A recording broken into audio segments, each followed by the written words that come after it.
Welcome back, everyone, to the Ash Coast. Tonight, we have an assembled party who are putting their swords together and their coins where their mouth is to go into a new location discovered by fishermen who had traveled inland up one of the few flowing rivers in the Ash Coast.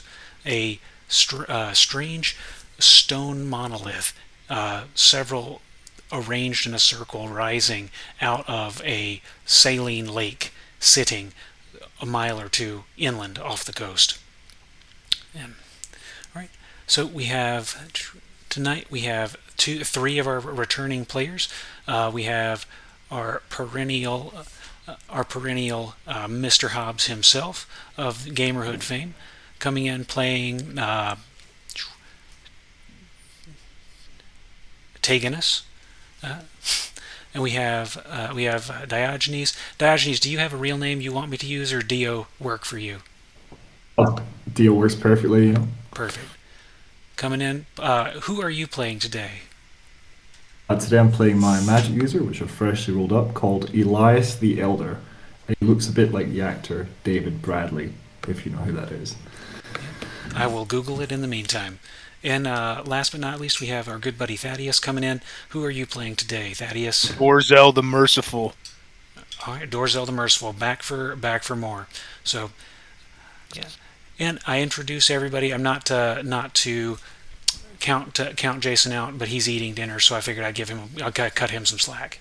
So, Max Mac Chop Chop. yep, yep. And so today we're starting out our floating screen here. This is the flotilla, the base town in our Honors Hold Island, where the Crusade came ashore and the boats transporting the men were moored and tethered together, forming a thriving township. Traders coming and going to support the continuing effort, and with vagabonds, acolytes, and privateers alike coming together to try to make the most of their experience. My name is Taylor. I will be our dungeon master this evening. So to start off, Taganus and Bodemel had successfully returned from their foray to the brass ziggurat, with some truthfully, all three of you were in that foray, so you will have come back with a set. Uh, were y'all able to check out the notes from the previous session? And Aye. awesome. So you got your 40 silver or whatever it was. Good. All right, I got my pencil.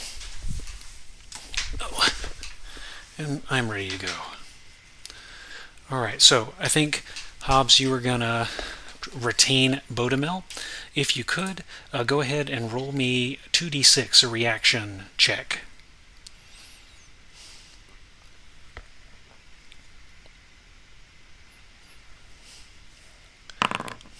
I got last time, I think. 4, that is not good. So, he did have a positive modifier. All right, We bought him a so, bunch of stuff too. yep, you bought him a bunch of stuff, and he did have a positive loyalty modifier, so that will put him into uncertain territory. Mm. So, What was I paying him in the past? You know, you had offered him a half share of a as a fellow actually, adventurer.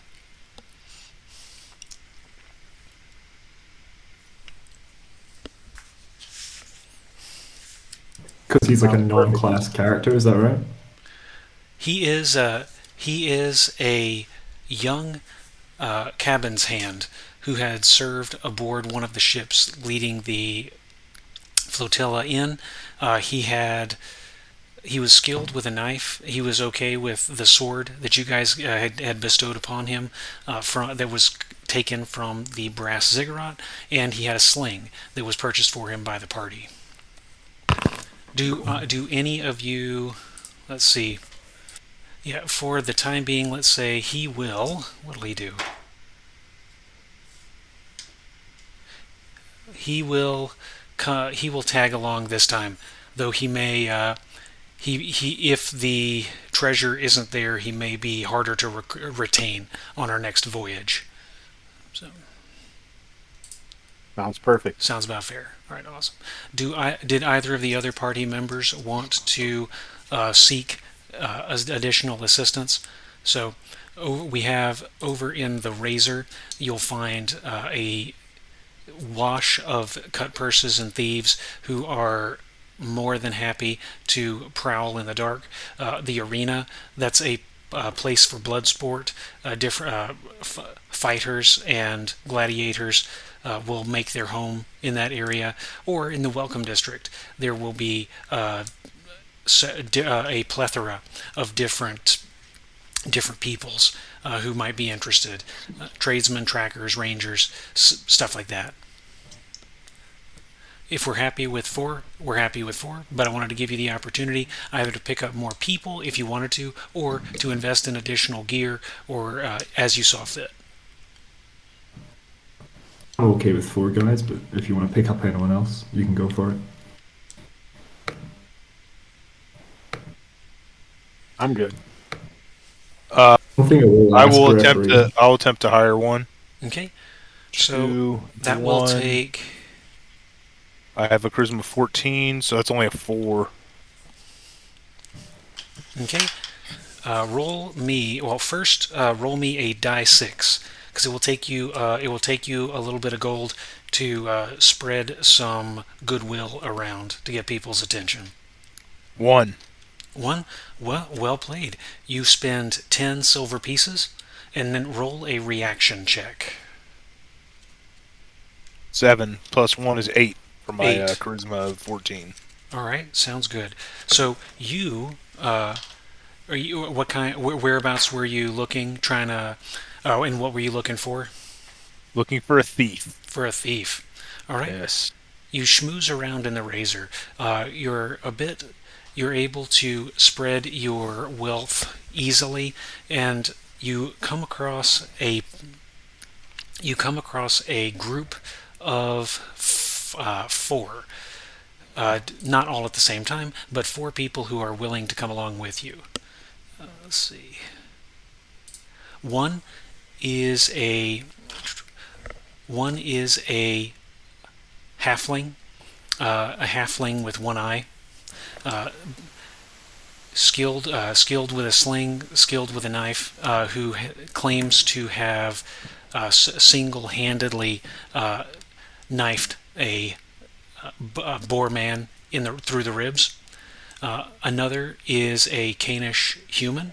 Again, the Canish are seafaring people. They make up about a third of the human population in the Ash Coast. They're known for they're more known for their seafaring, their wanderlust, and he wears a feathered cap. And has a sort of banded lamellar that he's wearing. He's got two long blades and a leather set of tools that he has strapped to his belt. The third is a demotic woman. The demotics being a more olive complexion, dark hair, and darker eyes. She carries a light crossbow and what appears to be a blackjack hidden away on her person. And then finally, we have another Canish man with a notable scar running down one side of his face, and his right ear is missing. He appears to be unarmed, but he has a very flamboyant air to him, and prefers flowery, puffy clothing. So Right, let's go with One Eye the Halfling. He seems like a lucky guy. Lucky the Halfling, I love it. If we would it be possible, like not right now, but like could we hire like a lock picking specialist or something, like someone who'd be like a safe cracker, lock picker? You know, would that be like someone available to hire? Like not for this one, but just in general. Yep. Truthfully, that's what I assumed Thaddeus was going for. So, wandering over into the Razor, you have people who are skilled in the art of subterfuge and safe cracking. So, Lucky should be assumed to be able to do that kind of thing. That's cool. Yep, that's the assumption I made, Thaddeus. If that's that sounds good to you. You said That's what I was you going for think because it's that's a thief. what we lack. All right. Mm. All right. Cool. So that's what we got here. We got what we were coming for, and from here we will proceed to the coast.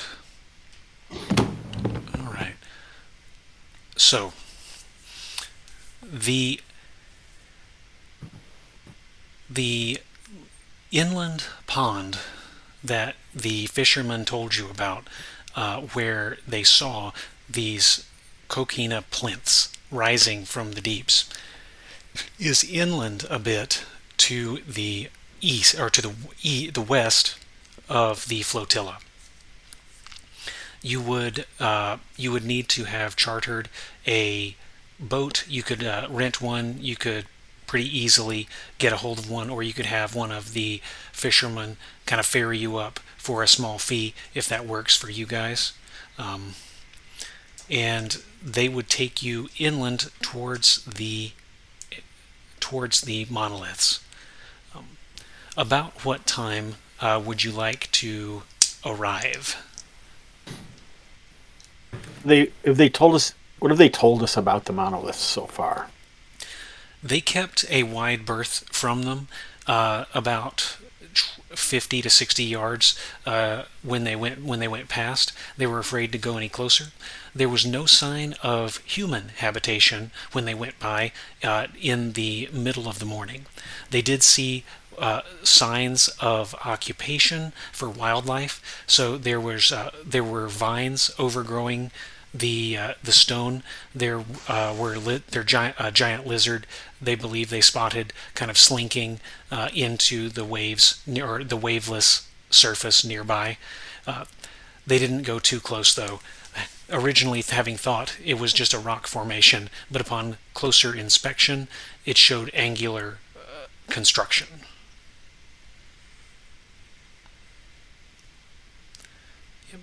What we should do is go ahead. Sorry. Oh, there's a central I was- structure oh. that's a little bigger, and then 6 outlying plinths that rise up in a hexagonal formation around the central structure.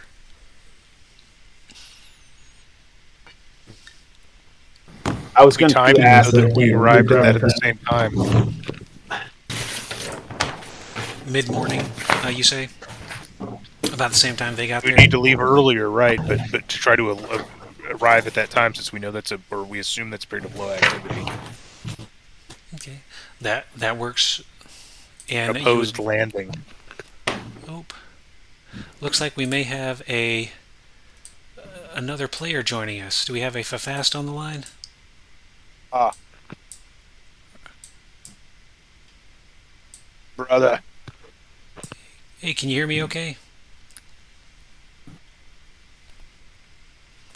If you are talking, I Hello. can. Oh, hello. There we are. Okay. Sorry, I'm trying to figure We're good. Are you in a able? minute. It'll be a while before I figure out this technical stuff. That works. And they will let me know if I need to link anything while we're there.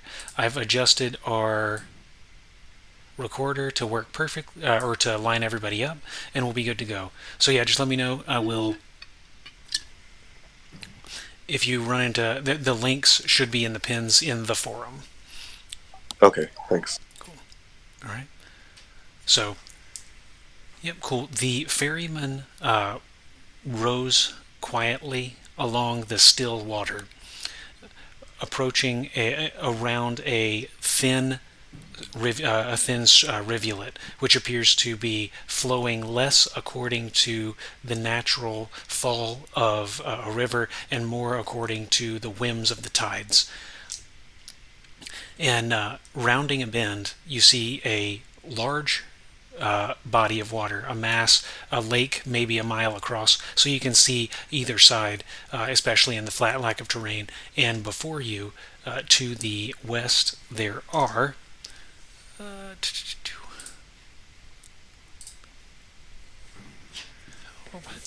before you to the west, there are 6 plinths, as described, 3 to the north and 3 to the south, of a 2-story structure in the center of this lake.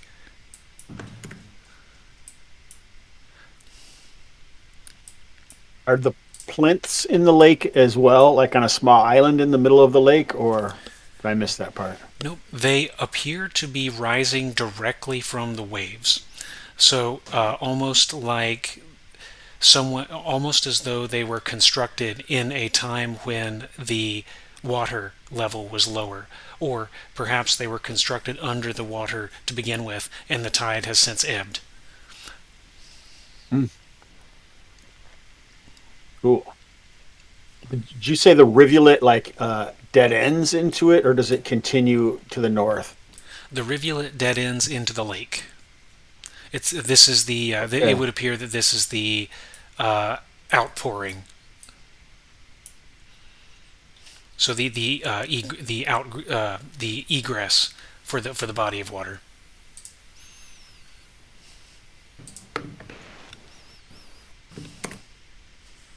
And you say the lake is a mile across, how large do we think, how much does it take up, the structure and the surrounding plinths, I guess?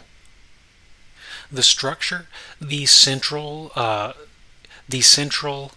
obelisk is the size of a large building. It's probably it's probably 100 feet from end to end, and then half as much along this in width. The outbuildings, so to speak, that rise around it, the plinths, they are hexagonal in shape, and they are about 30 to 40 feet in diameter. How high above the Do we water? do we see any entrances or openings in these plinths or buildings? All right. I will bring you over to the map as you get closer. And I probably ought to put Sorry, Thaddeus, didn't mean to interrupt you there. Good, bro. All right, and let's see, what can we see here? And it is daylight, so I should probably transition that.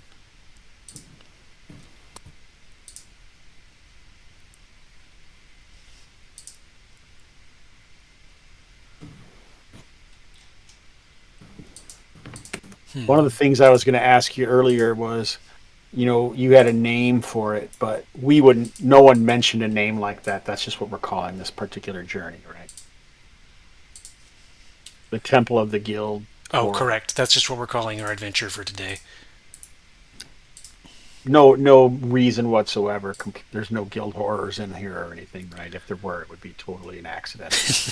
It would be total coincidence. Yeah, coincidence, exactly. This is odd. I'm not sure why.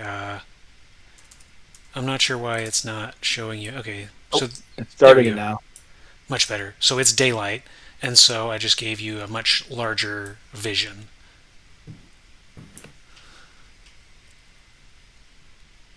And so ahead of you, approaching from the stream, that essentially across the larger body of water, you have the large structure in the center, and then you have 6 outbuildings. The one outbuilding to the north there is blocking your line of sight to another one that you saw coming up. And so to the south, you can pretty easily see the 3 plinths coming out of the water that I mentioned earlier. As you get closer, you notice, like I said, the squares are each 10 feet across. So as you get a little closer, you can see that the main structure has stairs leading out of the water. The walls are about a man's height. So the platform is about a man's height above the water line. The stairs go down into the water. You're not sure how deep. In terms of the plinths themselves, it's difficult to see over the top of them, but they look like they have roofs on them, pointed roofs that are propped up against the walls. So they also extend about the height of a man above the waterline, but they do not have any stairwells leading into them. So in order to see inside, you would have to have sailed right up next to them and found a way to overlook. We don't see any like apertures or things that might be like a window or like a semi-sunken window or an entrance. We don't see anything like that from where we're standing. Correct. From where you are, you can see that there are stairs leading up onto the platform of the central building. There is a second story on top of the central building that's about another 15 feet up. There are two separate sets of stairs on that. I will zoom in and identify them on the map. Where's the drawing tool? So this water, stairs is it here. like clear? Yeah, I see it. Yeah. Yep. Is And this then water and then clear or is it murky? it is somewhat murky. If you stick your hand into it, you'd be able to see your hand up to the elbow, but if you were to dive in, your feet would be shadows. Got it. Thank you.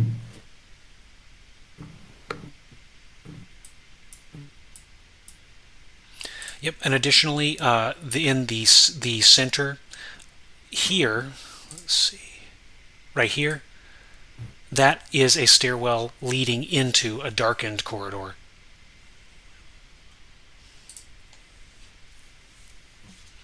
So what do you guys think? Should we check out some of these surrounding plinths or outbuildings first, or do you want to go straight for the prize, shall we say, the central structure?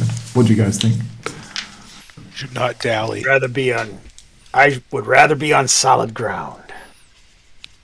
All right, that sounds fine to me.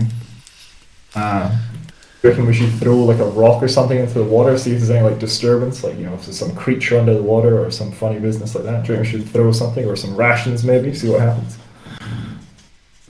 I'd rather be on solid ground if something's going to happen. All right. Try to be quiet then and move across. Okay. That sounds fine to me. So would you guys like to row your way up to one of the structures? Yes, please. Yes. All right. Which one? We have the 3 to the south, 3 to the north, and 1 in the center. The center one. All right. Center, please. Sounds good. 10, 30, 40, 60, 70, 90, 100. 100 feet of rowing. You have a better view of where you are here. You would be able to. There's no obvious point of tether, or not tether. There's no obvious point of port, so that this appears to be. This is not a vehicular access, so there's no port posts coming up where you could tie the boat, where you would tie a boat. There's no sign of buoys that would prevent a boat from bashing against the stone.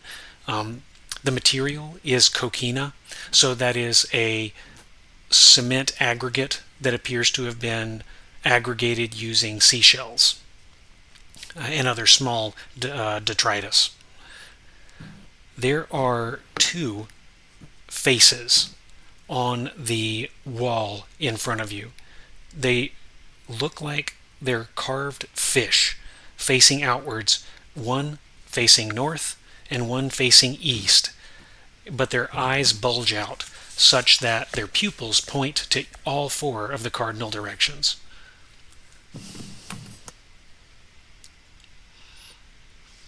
As a compass Where- of sorts? Where is this at? The It's at a wall, but I wasn't sure which wall. Yep, they're in the corners. One is here, one is here. Oh, and that was the thing that was sideways over top of it. There was like a. Did you say there was like a lean-to or something across it? The lean-tos are on the buildings over near where your cursor is. Those are slate tile as you go past them that have been slowly overcome. Oh, okay. Yep. So slate tile roofing over on the plinths. The gabled roofs that you had mentioned. Yep, Yeah. exactly. And then on top of this building, there is a flat surface that you can't quite see what is on top. And then the fish heads are in the places I mentioned.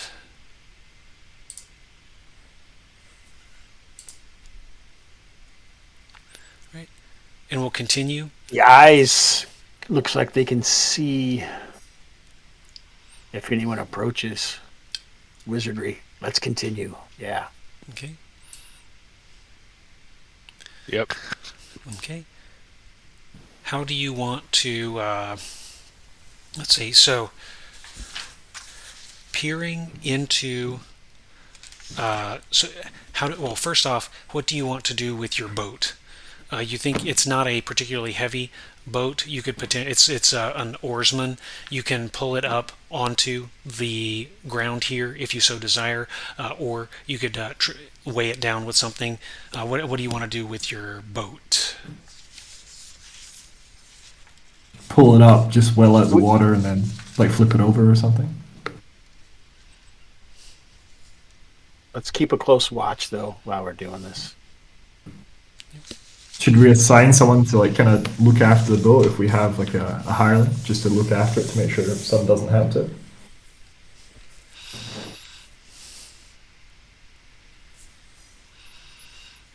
You've got that one retainer, don't you? Motomel? Hmm. That seems like a pretty easy half share to me. Yeah, I was thinking that. I'm sure it'll be fine. I'm sure there's no Gilled Horrors that'll steal our boat and make us try swim across. We'll be fine. Don't worry about it. That's not what I'm saying. I would have to pay a half share for him to stand here and guard a boat while we are going in there and doing the rest. You know what I'm saying now? Yeah, no, I get what you mean. I get what you mean. I was like, I don't want to leave the boat unnecessarily undefended.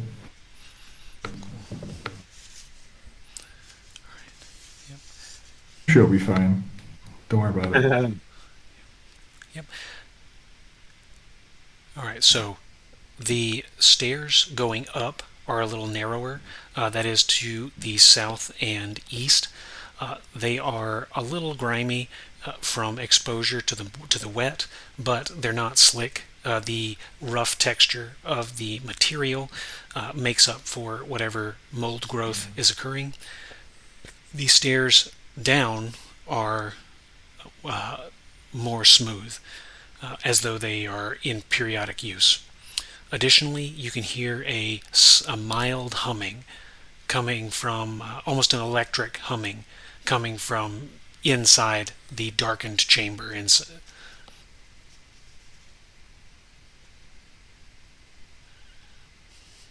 Let's get on. Can we... Does it sound like humans? Go ahead. Sorry, Hobbs. No, go ahead, man. Well, does it sound like a human, or does it sound like someone singing? Does it sound like... What does it sound like?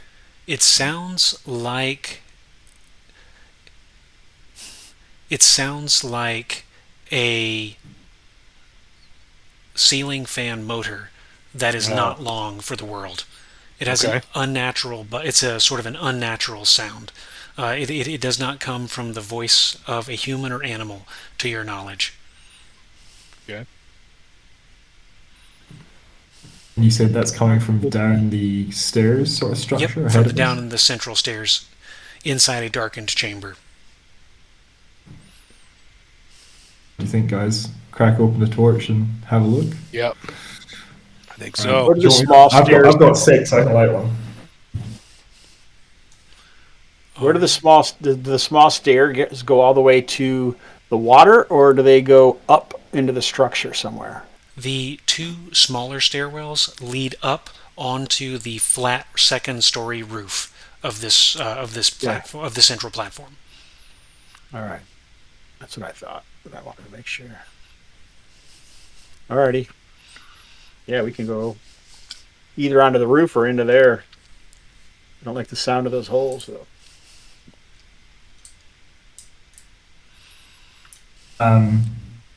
Free, I'll crouch down, like take out my flint and steel and all that, and I'd like to light. I'd like to light a torch, yeah, just one for now, and then maybe if you guys are okay with it, I can throw that torch into the room beyond, so we don't have to necessarily advance ourselves. We can get a look. Does that sound okay? Sounds good. Good idea. You can so- see in there oh, already, maybe. so. Oh, you didn't say it was I'll dark, do that. right? So Yeah, it is dark inside. However, the sunlight illuminates the silhouette of the door, so you can see inwards a bit where the sun is shining in. You can't see the extent of the room. You'd have to wander down the stairs. It is deeper than you can tell from here. Well, maybe the torch might draw something out from the shadows, so I think I'd like to throw one anyway, please. Hobbs. Not Hobbs. Oh, no, absolutely not. No, I'm just kidding.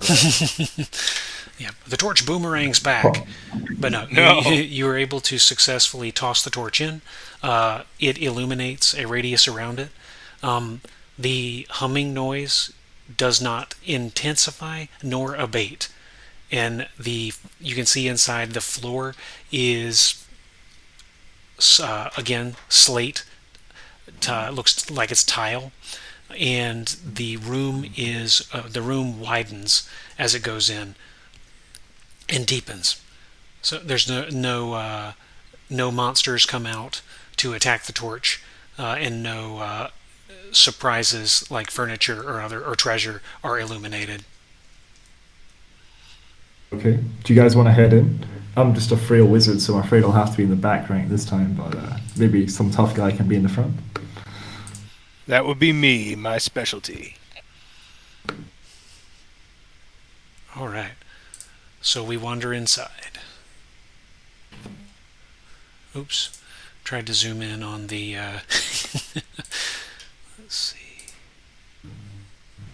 Oh, no, we want to go Should I to... still be seeing the big black object that's like covering half the screen? Should that still be there, or is that it's not meant to be there now? What you are supposed to be seeing right now, so that giant black object in the middle of the screen that looks like a fish mouth coming towards you. So you should be able Fish to... mouth, yeah. Yeah. So that is the silhouette of the upper level. And so I'm about to switch the map going downwards. So yeah, you're seeing the right thing. So, No problem, just checking. and I you don't know, said you fish had- mouth would be the best analogy, but that's fine. All right. Couldn't it possibly be an analogy to? No, certainly not. Certainly not. All right. You wander down the stairs, and the referee adjusts your lighting to reflect a torch. And so, let's see.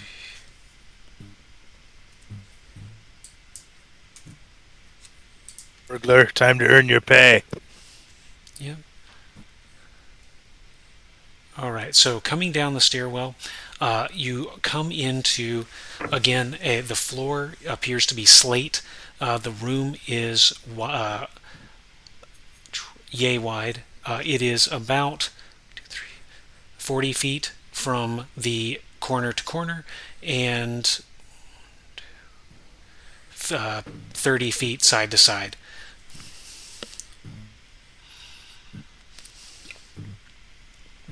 Right. Right. How would you like to proceed? Pick up my torch at any rate. Once we get close to it, I'll pick up my torch. All right. Move forward, look around. All right. The room is empty. As you walk around, just kind of peering, you can swear the humming, that strange dead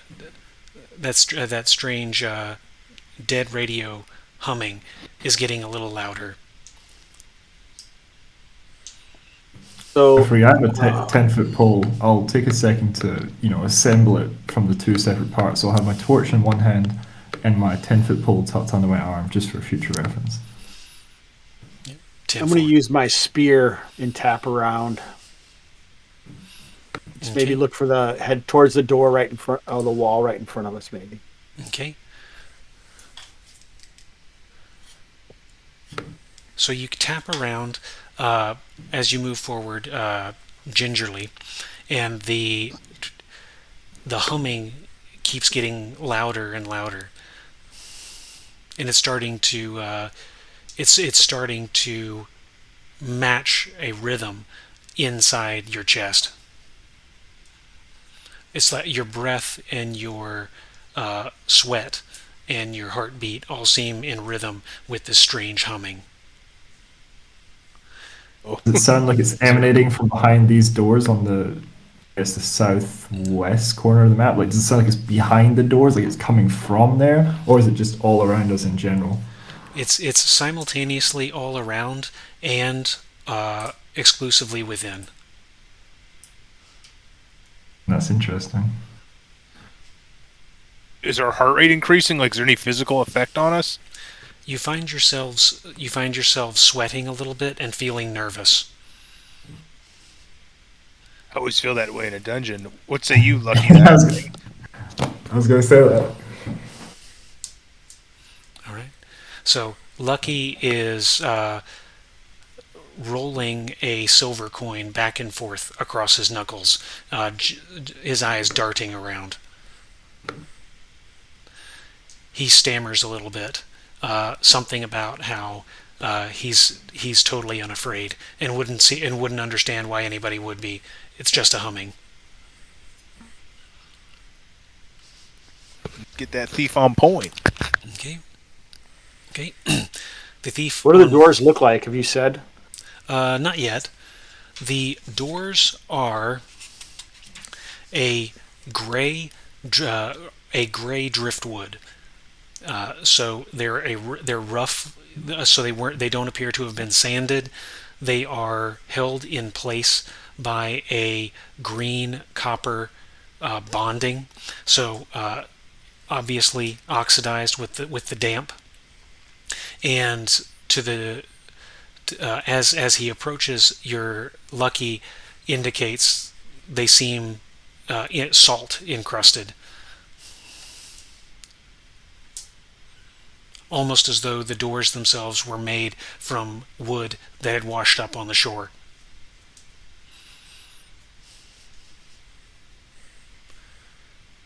Is the salt keeping it from being opened, or is it just crusty? It's just crusty. There does not appear to be a special buildup on or in the. Excuse me. There does not appear to be a special buildup on or in the door itself. So the hinges look fine. The handles look fine. So it's texture more than anything else. It is a double door. So there's one to the left and one to the right, as is indicated on the map. So up to 6 could listen at the same time if they so desired. Lucky, why don't you have a listen and see if we can hear anything there over this infernal humming, and then we'll check it for traps, looking for any obvious buttons or protruding knobs or tripwires, bells, things of that nature. Okay. See if we can open it up. Okay. So Lucky goes over and presses his ear against the door and concentrates. The listeners listening on the door, the trap checkers, the door is kind of irregular. There are notches in it and ridges to it, as an unworked plank might have, and some warping, but not enough to change the contour of the door itself. You check for hidden needles, hidden razors. You check for tripwires, that kind of thing. You don't find anything out of the ordinary. And while you're going, the Lucky, his eyes kind of light up a little bit every 6-7 seconds as he's listening, and he tells you he hears croaking. And at this point, everyone in the party should roll a save versus spells. I hear a croaking. Hey.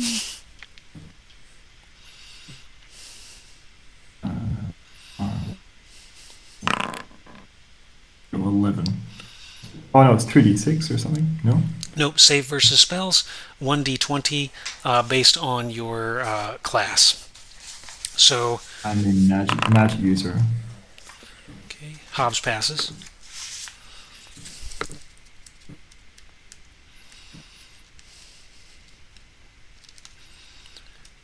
Where does it tell you what your save is? Mine all say 20. That's correct. The character sheet does not do it automatically. As a first level magic user, you pass on a 13. Yep. Or I'm sorry, that's not. That's wisdom? death. I'm sorry. Yeah, 13. So what did I say? Spells. Oh no, yeah, spells is 15. Sorry. So Hobbs passes. Thaddeus, you want to give me a save versus spells? Why doesn't?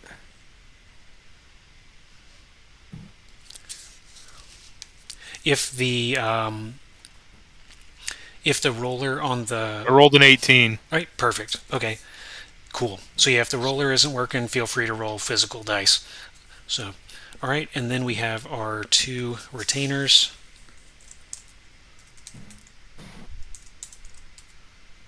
Oops. Right. And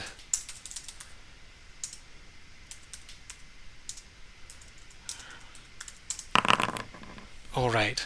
So Hobbs, so Taganus and oh goodness, what did I break? Nobody else. Oh no,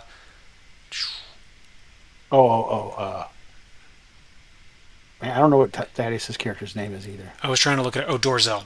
Thaddeus. Dorzel the Merciful. Yep.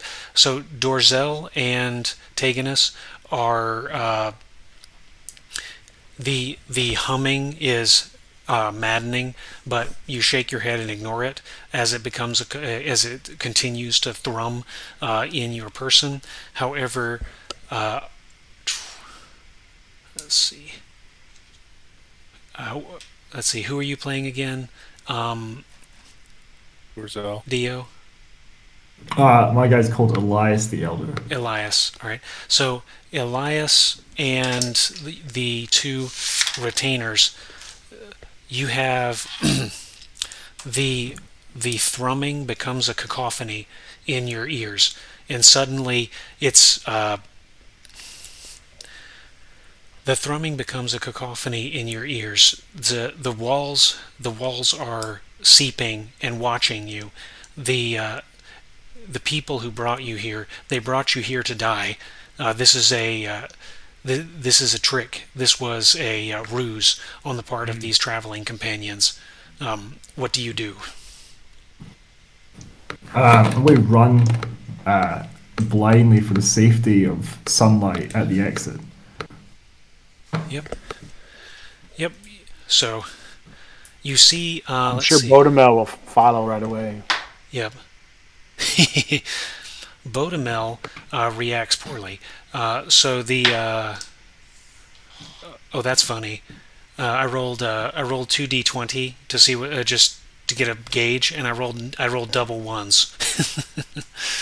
Uh-oh. Is that good That's or no bad? good. Oh, I didn't. I'm trying to show the camera here. Yeah, double ones, and so, Bodemel sees you bolt and starts to bolt with you. Lucky, on the other hand, uh, turns and curses something in the Canish tongue, which you guys would understand, but this is a family show. So he curses something and pulls out his sling pouch. So he looks like he's going to take a shot at you as you leave. Something about turncoats and cowards. So, uh, Dorzel and Antagonus, you guys can have a reaction to this. You have two of your party appear to be bolting for the door, and one appears to have taken umbrage at the offense. Well, Paganus is overwrought with curiosity on what lies behind the door. He'll glance over at Dorzel, say, let's at least see what lies within. Okay, so you guys are going to try to push the door. Paganus is, I don't know if Dorzel is. Okay, I am. right, cool. All right, good. Stand aside, small man. All right. So roll me. The door is extremely heavy. Roll me a d6, each of you. I have a strength of 17. Right. With a strength of 17, a 3 is sufficient. A 3 with your strength is just barely insufficient, but that's fine because Thaddeus succeeded, so at least one of the doors opens. Time to hit the gym. So inside, Sorry about that. you open the door. Your two partners begin to flee, and the halfling looses a sling stone. Yeah, I like this guy. I'm going to roll odds or evens. On an odd, he attempts to hit Bodemil. On an even, he attempts to hit our buddy Dio. That is Oh no. a Sniped 4. by a halfling, I can't believe it. It's Okay. coming my way then. I don't have the. I should have done that. So the halfling is going to take a pot shot at you. This guy. Right, and you are a magic user, so you are not wearing armor, presumably. No, certainly not. All right. I should probably ask though, referee, was that being like I wasn't too sure. Is that like a magical compulsion? Like you say, you feel as though you're being led astray or betrayed. Is that kind of like a magical compulsion that I have to act on, or is it more of just just out of curiosity? Okay. It could be you're in a strange and foreign place with an odd humming that appears from nowhere and it amplifies to match your circadian rhythms. So it very well could be. Yeah, of course. Yeah, of course. That makes sense. But yeah, so he will lob a sling stone at you. A 7 will hit. So He's a good shot. roll me a save versus death. Save versus death. Ruh-roh. 1d20, right? Yep, that is 1d20. That will Fine, so I don't fail. think I make that up. Let's see, your save versus death was a 13, so you failed by 4. Roll me a d12 also. 1d12 coming right Yes, up. sir. 6 Alright. this time, middle of the road. You are knocked. The blow connects with your shoulder blade and knocks you onto the floor. You suffer a -2 penalty on all dice rolled for the next 3 hours. Okay. By at the entrance real- to the cave, though, at this point, like up top. You would not have made it that far. You would have been That struck. far? You would have been struck probably. I don't have the drawing tool on this character, but that's okay. Can you see the square that I put on the screen here? The square. Oh no, No. you wouldn't be able to. I can't see it. Sorry. Okay, my bad. So yeah, you would have made it probably to about here before he got you. That you see the His screen? base of the stairs. Yep, or just at the base of the stairs.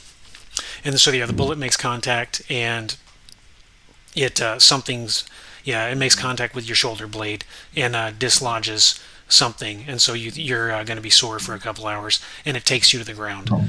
Um, Bodemel continues screaming out the gate. I guess I yell out like, "Wait for me!" Yeah. Try and scramble Right. up and get after him if Yep. I can. Yep. So the doors to the south open, and the humming ceases just instantly. I think Taganus is going to shout at Lucky and say, "Leave them. All right. Something of more import lies within."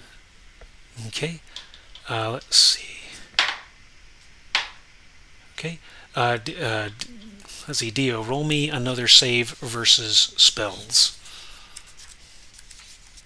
Yeah, I was gonna say, did my compulsion cease? Yep. 9. So yeah, unfortunately not again. And you can not again. You're still unnerved, but you're still unnerved, and you still think this place is a death trap.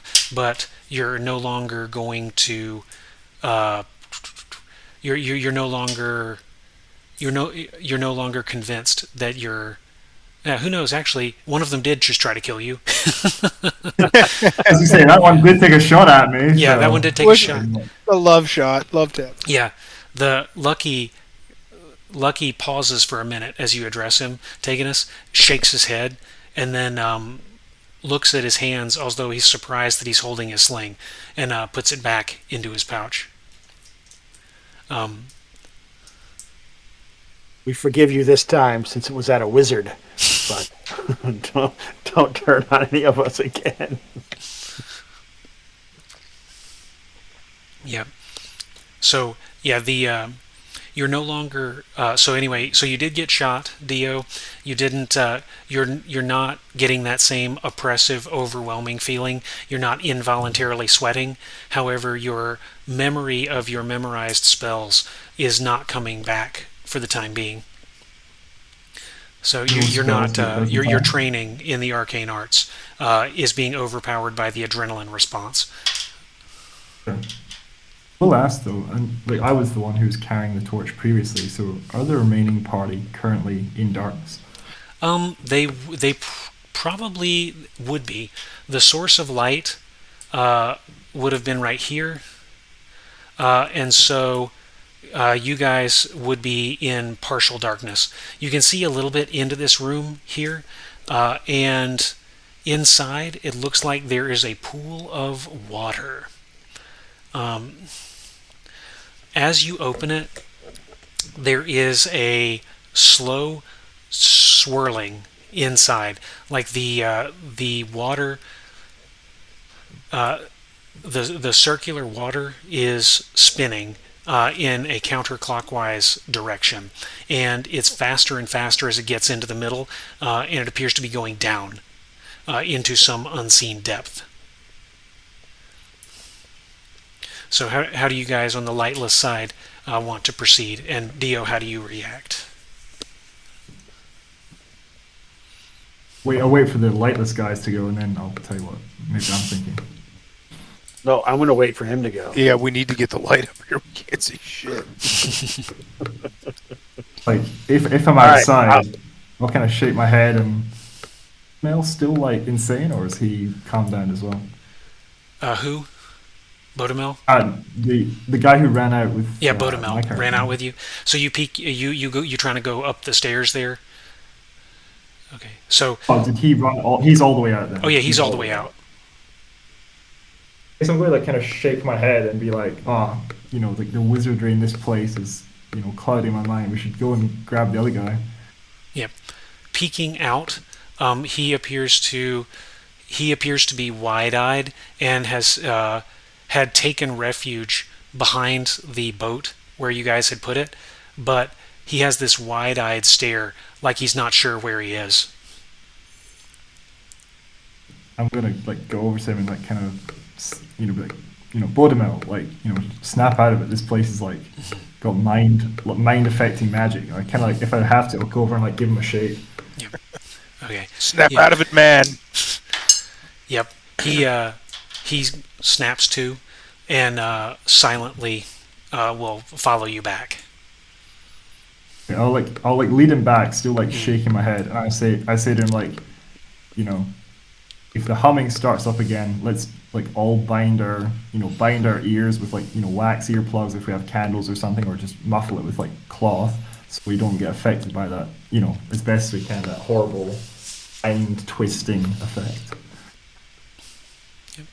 Yep. He nods. So you work your way back in, presumably, and the party Yes. is here. So inside, like I mentioned, the room as you peer in opens up. The As far as the torchlight goes, you can see the swirling water pouring into an unknown depth in the darker section in the center, and then like Lucky mentioned, on occasion you hear a deep, heavy croak coming from the back in the darkness. Right, so Sounds we like can some take sort of out. frog beast.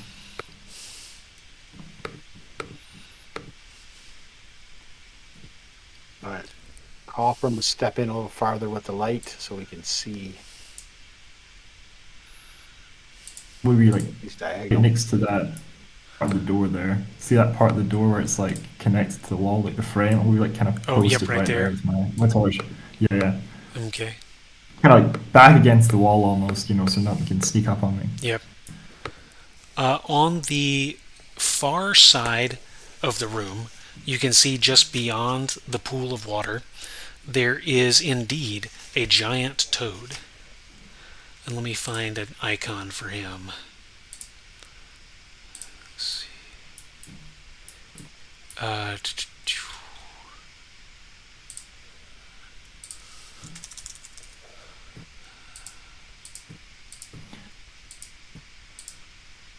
Okay. And just to clarify, so my spells aren't available to me at the present time. At present time, correct. Yeah, no problem. Just double checking. Your mind is clearing as you your mind is clearing as you move around. So you think they will come back. Noted. Just let me know when my mind's sufficiently clear to try and cast something.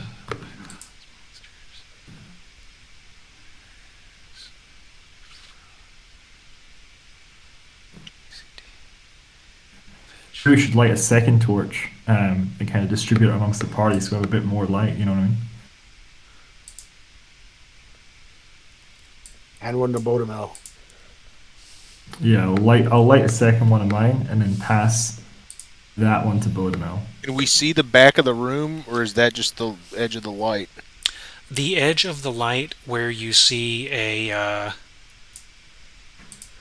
Well, I just don't want Frogger to jump out and get us. So yep. That's And that's not what you're supposed to see there. You're supposed to see a frog there.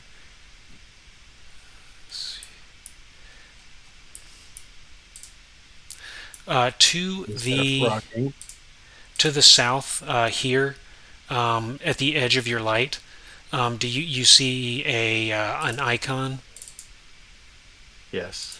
Does it look like the default icon, or does it look like a frog I Looks see a like a frog frog. with like a little crown. with a little on it. crown? Okay, cool. So it's just mine that's messed up. So cool. So good. You see a little frog with a crown. Let's see.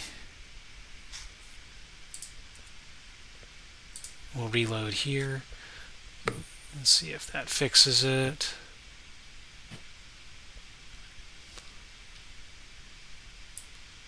It did not. Oh, well, that's fine. So we'll worry about it later. So you guys can see the right thing. That's the important part. So you see a frog. It is sitting on top of a raised section about 3.5 feet off of the floor. Behind it, there is a series of small columns, roughly waist height. 6 of them against the back wall. I will increase the torch range briefly so you can see a little better. And by briefly, I mean just why not?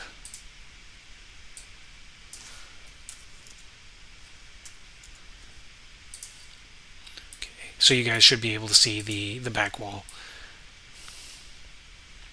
Yes. Yeah.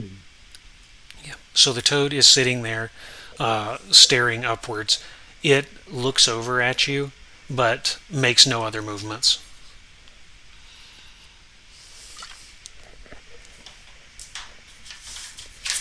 Its eyes are following us. Yep, it appears to be watching you.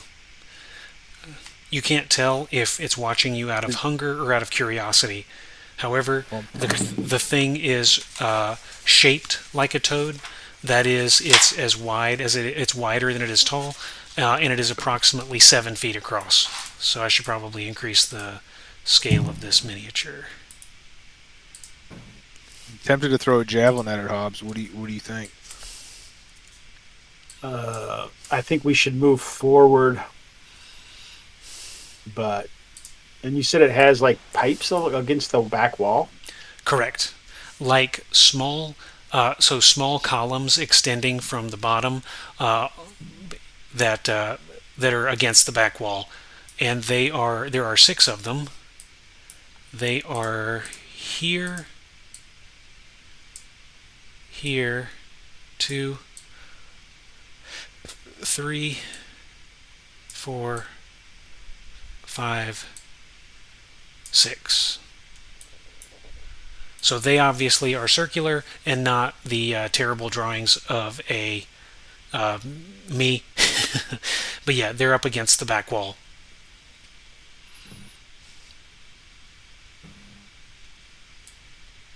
Maybe one of you guys should go closer to it, see if it's like an intelligent, sentient creature. Like, just because it's a big toad doesn't mean it's necessarily just a dumb animal. Especially because it's wearing like a crown, I think you said. It's not actually wearing a crown. That's just the icon.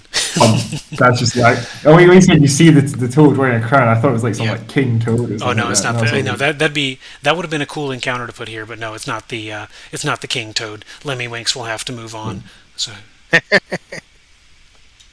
I understood that reference. before my time, I think. yeah, a little bit. South Park. Yeah.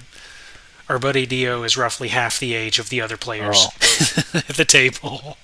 So, but we love him. We love him anyway. So, yeah, that episode. Yeah, we'll worry about that episode later. Someone's got to keep you grogs in line, you know. It has to be them trying. Right. What did you guys want to do with this toad then? Circumnavigate it entirely. I think he was the one making the humming noise, and I think we should put a javelin in his face. Okay. Okay, if you guys want to fight, I can't do shit. Like my arm's busted because you're halfling shooting a sling at me. I don't have any ranged weapons. I'm a wizard. I can only use a dagger. My spells are fucked as well. So I think I'll have to hold the light for this one, guys. Yeah. Let's. That's all we expected out of you anyway. Still being a wizard. No offense to you, Dio. I'm just giving you crap about being a Yeah, wizard. no, I get it. Yeah. I'm normally the one saying Alright. that because I like usually play fighters and dwarves and all that shit. So I'm usually like working into wizards and elves. I usually am playing who knows what. Yeah. There's Yeah, not a usual. yeah. I'll play whatever. Having played with Hobbs for a few years now, I can definitively say his favorite character race is elf. He always goes for elves. Hobbs hates all demi-humans. I just want the record to show. But okay, so you Just want waiting for it to. all to like play a tiefling. Okay, so your slinger, both Bodemel and Lucky have slings. So if you wanted to lob a javelin, they would be able to sling at it at the same time. Teganus, I believe you also had a ranged weapon, a longbow, maybe. Yeah, I have a bow and a spear. Okay, so if you guys want to engage it in, ranged attacks, just it appears to have been just staring at you. So you may engage it if you desire. I'm hesitant just to start attacking anything. To be honest, Spidey sense is going off as far as that goes. We've done everything that's like the normal thing to do. To walk down here, and now we're going to attack the biggest thing in sight. Can we see what the humming is coming from? Is it coming from the pipes? The it humming ceased a in the long time previous ago. room had ceased as soon as you Oh, opened yeah. the doors. As soon as we open the doors, it ceased. That's right. I forgot. Do all the pipes look the same? Yes, they are crenulated, so they have a sort of vertical line pattern ringing them, and they're all approximately 3 feet coming out of the ground at interval. Do they look like they're open on top, or It's hard to tell from where you're standing. Yep, they're too far away, and they're already on top of a tall thing, so the top of them would be above the head of most men.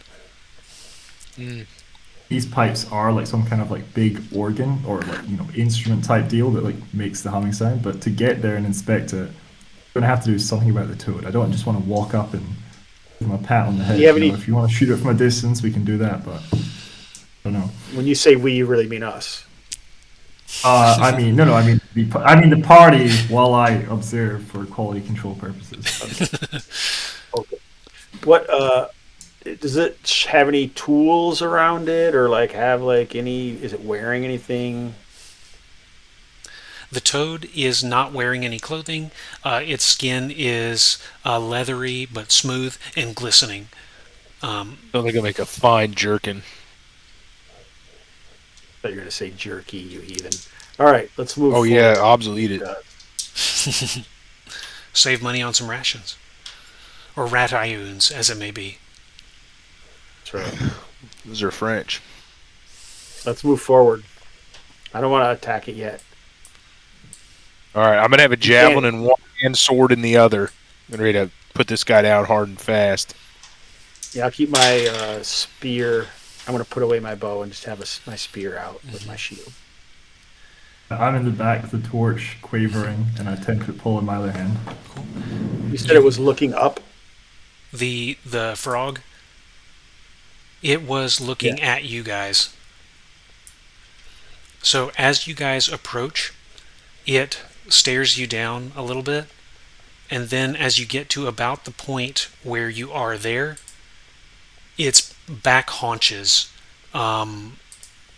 tense, and the sinews tighten, and it launches into the air,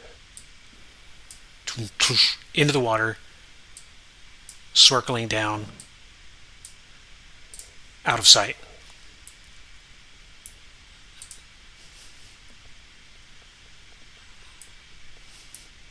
So the toad has leapt into the giant toilet and gone to the bottom. Okay. The toad has left the building. All right, let's move up there and check out those pipes.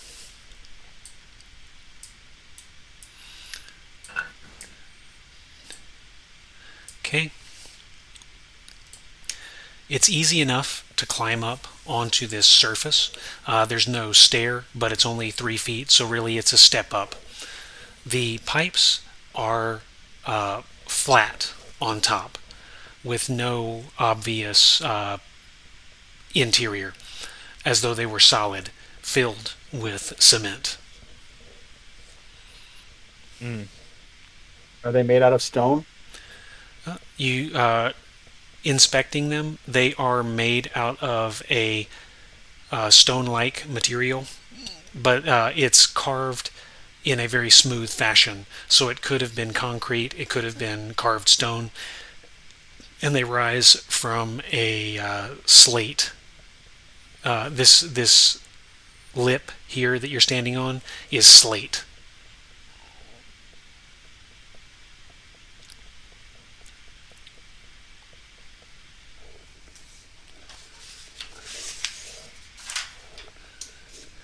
All right.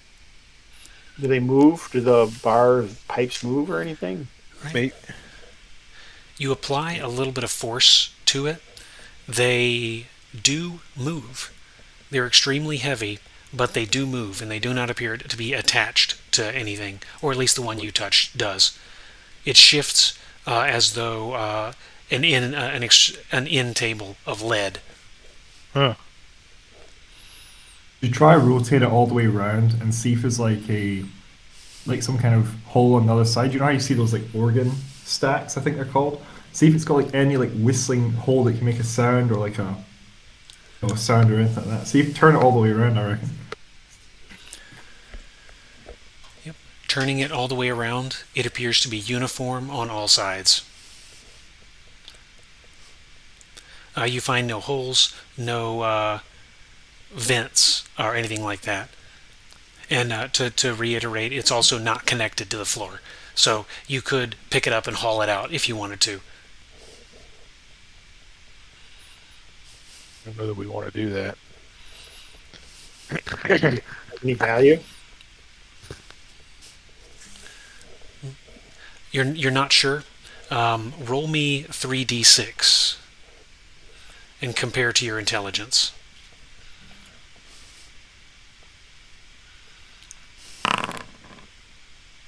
Higher, I believe.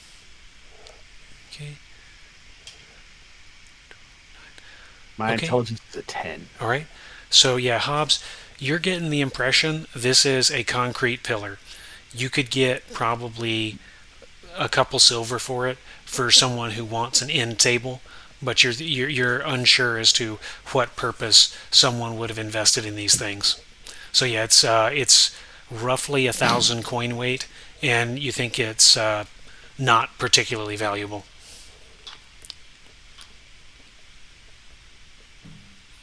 Referee, see in reference to this giant toilet as you so wonderfully described it, like, we see any like, bones around the edges or like even glittering coins in the depths anywhere? Can I get a description of that one more time, please?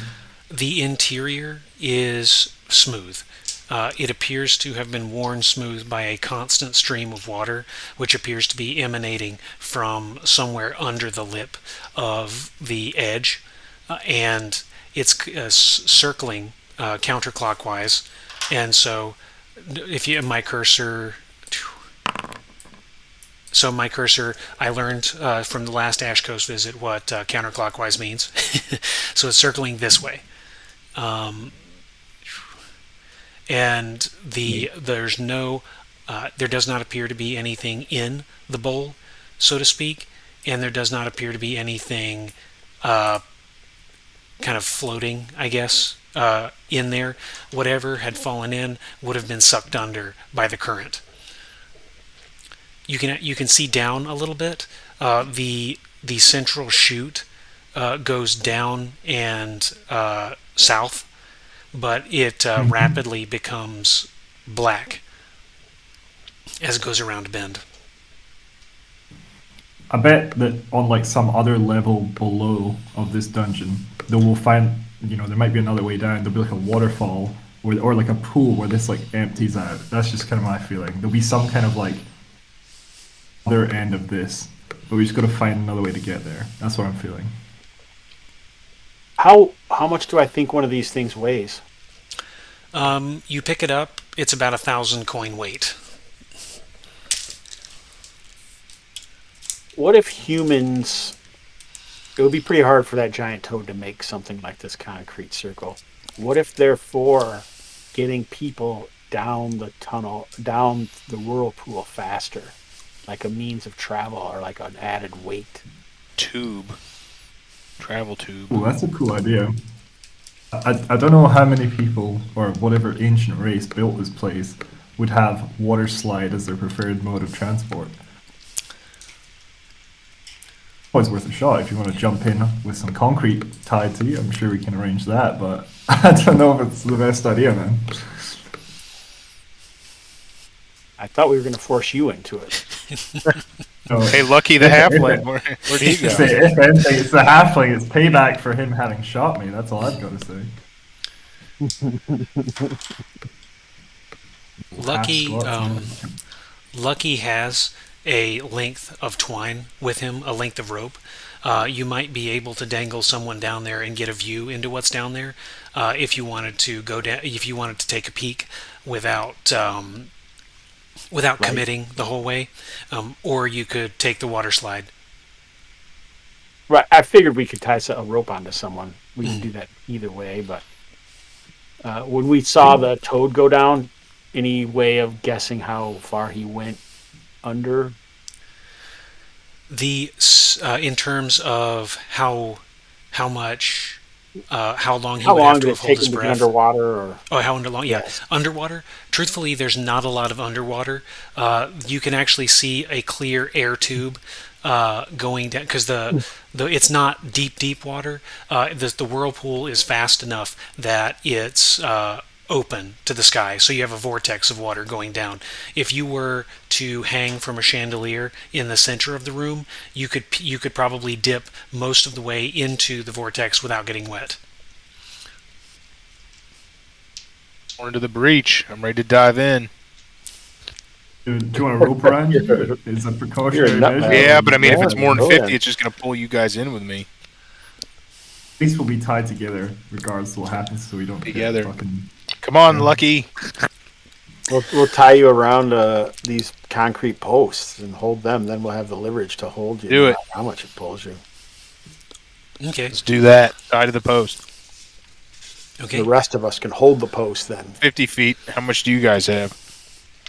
50 as well. It gives us 100 if we tie it together. Okay. So you want to lower Dorzel into the abyss. Yes. Cool. Okay. You're able to tie him off. Oh. You're able to tie him off pretty handily, and you lower him into the water. It is cool to the touch and fast moving, and you find yourself rapidly pulled downwards. Oh. Excuse me. Let's see.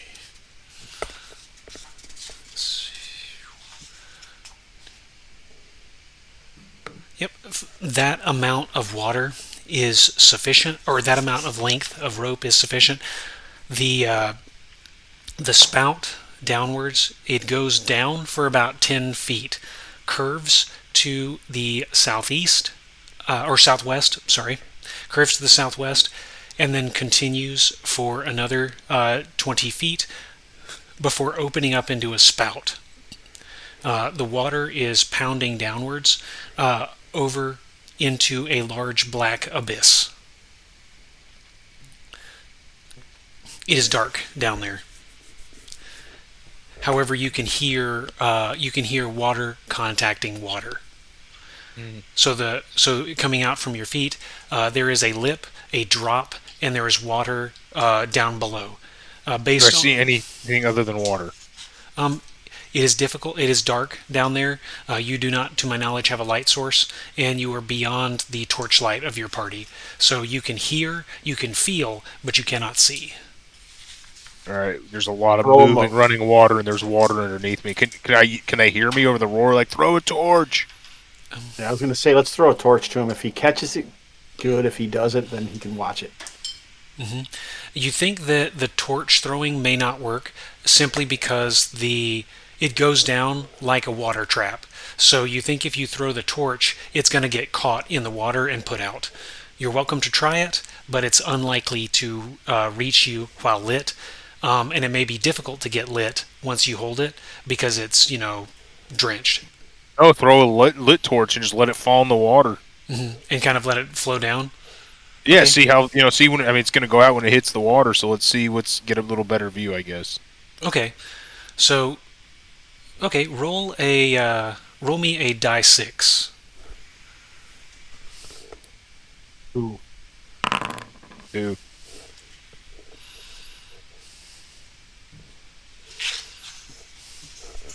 A 2. All right, good. That was looking for a low roll. So the torch lights and alights on the. It lights up easily and alights on the surface of the water and flows off of the back side of the. Flows off the back side of the.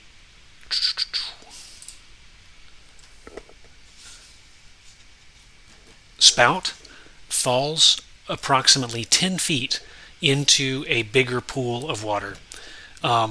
You can see around you, Thaddeus, there is a pool which appears to be perfectly square, 30 feet to the side, and a large room that mirrors the shape of the room upstairs, but continues into the darkness. So it is a hexagonal room. The points are facing northeast to southwest. The northwest and southeast walls are about 40 feet long, and then it's an equilateral. Sorry, so I got my map's a little funny looking from this angle. It's an equilateral hexagon, Okay. 40 feet to each wall, and it points northeast to southwest. I'd And say this is the way. This is the way we need to go. as if to I think encourage, this would. Oh, sorry. Go right, on. as if to encourage everyone who is topside, roll me a die 6. Here come the monsters.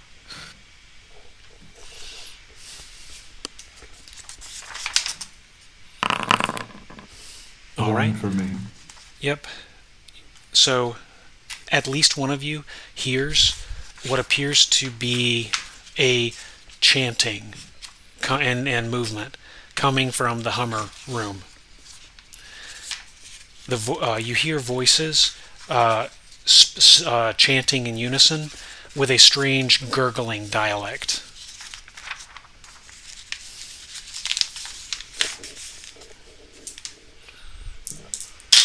So that's actually a good thing because it means there's like another. Yeah, they could have came in from outside, but at least that means there might be like another entrance, so we don't have to go down some like random dark ass chute into like a pool of water. You know what I'm saying? Like, Or for all they- we know, it's not even or they- another exit there. We could be stuck down there. Or they just came from the other buildings outside. All right. So, Either way, we're gonna have to either jump in or fight him, and there's only one fighting dude up here, so that doesn't sound smart. And how are we gonna get him out if we don't go down? True, I guess we could we'd probably haul him back out, but we can jump down. Hey, you know what? Might as well jump down. Let's jump down then. Get some treasure. all right. So everybody wants to go down the water. What are you guys Yes, going to do sir. with your rope? Yes, untie it and like let it Yeah. just fall through with the guy who's down there already. Okay. Cool. So you're easily able to slide it off of where it is secured, and as you go into the water, you can see coming through the door this thing. It doesn't seem to notice you, but you get a good bead on it, and it essentially looks like the token. A bipedal humanoid. There's the shape of the man, but it's instead of skin and hair, it has scales and fins.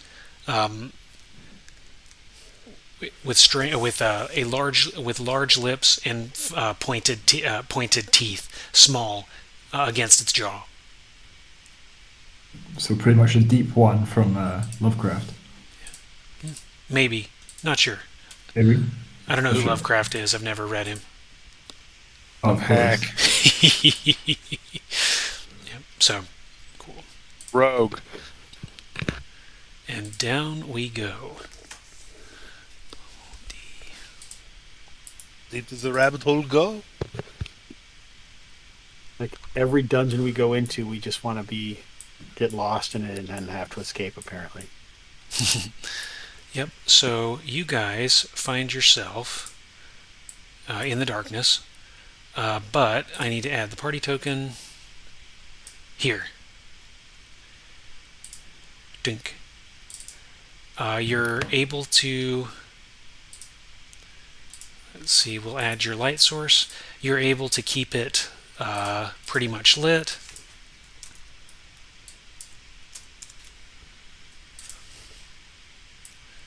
And this is what you can see.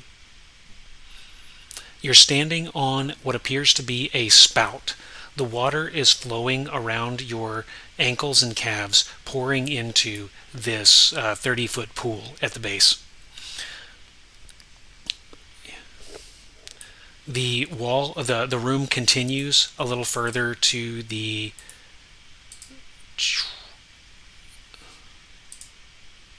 Yeah, the room continues a little further to the south and west, but it's hard to see it in the dim light. Torch is going.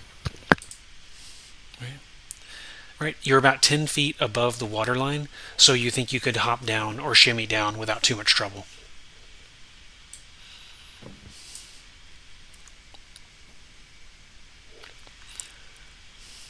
Right. Let's see. So continuing into the room, there appear to be doors, double doors, on the north, south, east, and west faces of the room.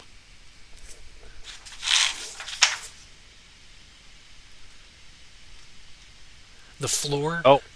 The floor. What do the doors look like? Sorry. Oh, sorry. Good. Yep. The the doors are made of that same driftwood banded with copper. In addition, in the pool where you stand, there appear to be copper coins strewn about as though thrown into a wishing well.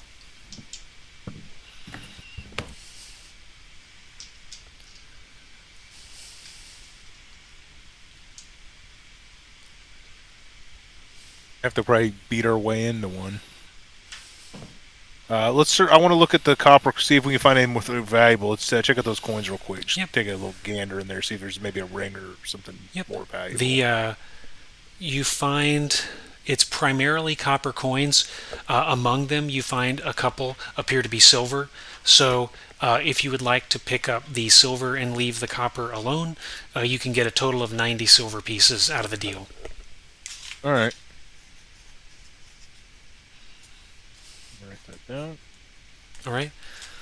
And about this time, your torches burn out, and you're feeling a little fatigued. You may want to take a rest turn and recalibrate. So whomever had that first torch, you will want to mark that as consumed and light up a second one. No worries. That's first one consumed. The second one's with the other guy. So this is the third out of my 6 torches.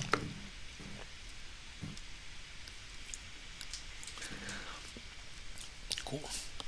The party is rested and comfortable. You guys have doors to the north, south, east, and west, sets of double doors that are visible to you.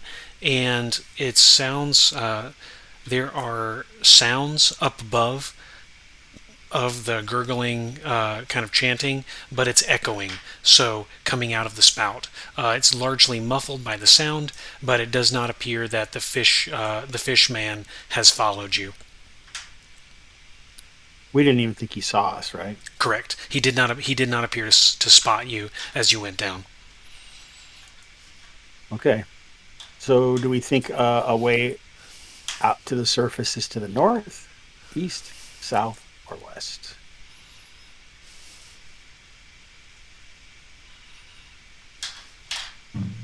Look at the map. I can't see shit.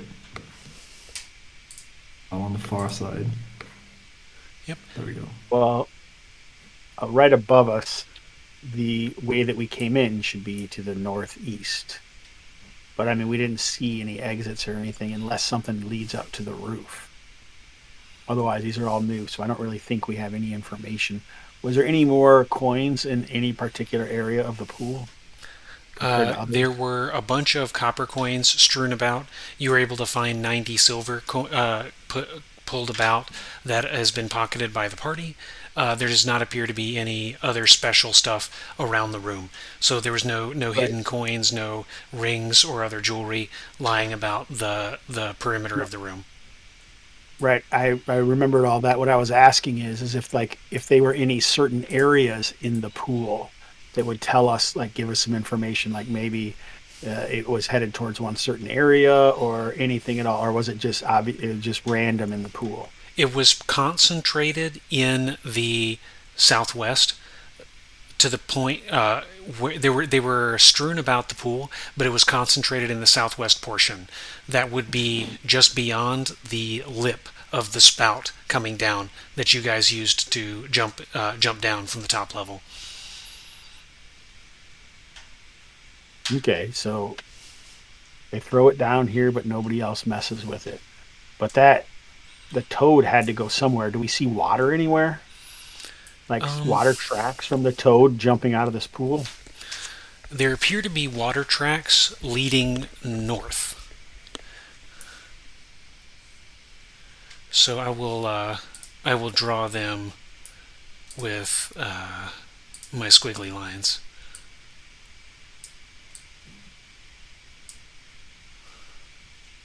Okay, so the toad went north. So do you want to go that way to immediately get into some sort of situation, some shenanigans, or do we want to try to avoid said shenanigans and go a different way? Yeah. Which, A or B?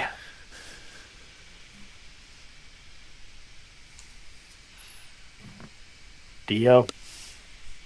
I'm looking at the bottom of this room where I see there's like the two doors on the south, two doors on the south, or double doors on the south, southwest. We've got a lot of options, eh? Maybe Yes, let's try and my push question north is, and see if we can. Yeah, let's push north. you want to follow the frog? Yeah, it has to be going somewhere. Maybe it's going back to like a lair where there'll be treasure or something. Or lots of other frogs? That's the other option. Okay. Let's go after it. I'm fine with that. Okay. Oops. You guys trek across the space, and there is a door before you. It is same make and model as the other doors that you've seen. Do we see a way that a giant toad might be able to open the door? The latch appears to be unlatched, so it may be able to push through. Okay. Nice. Let's push it through. Okay.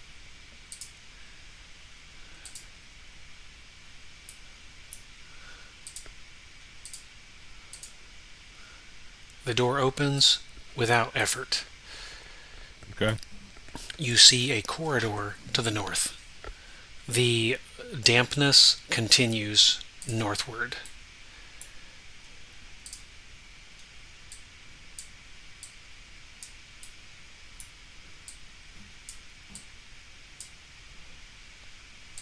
All right. Let's go. Okay. What are these blue tracks of water? That's the toad's tracks that we're following. Those are pools of water that correspond to the vague shape of the toad. Yep. But they're not neon. That's just Correct. They're not a neon color. That's just water on the floor.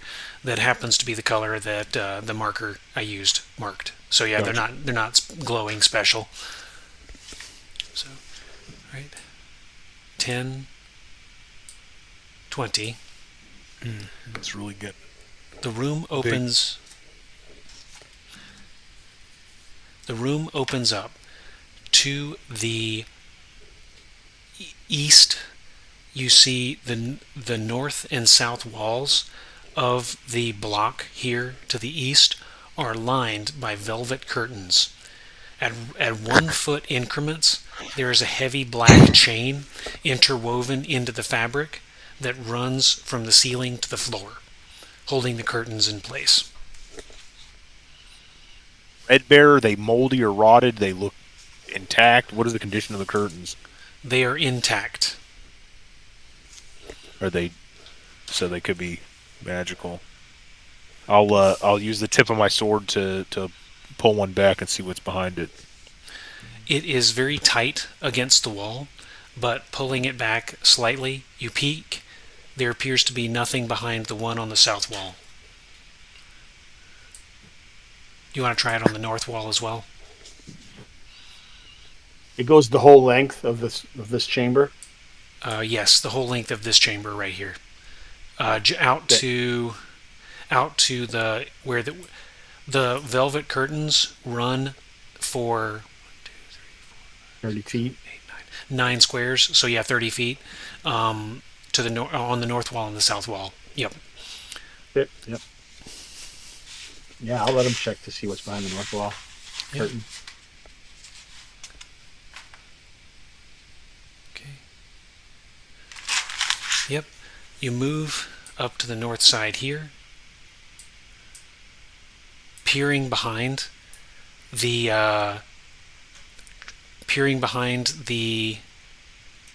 curtain. Again, nothing. However, I want everybody to roll me a die 6.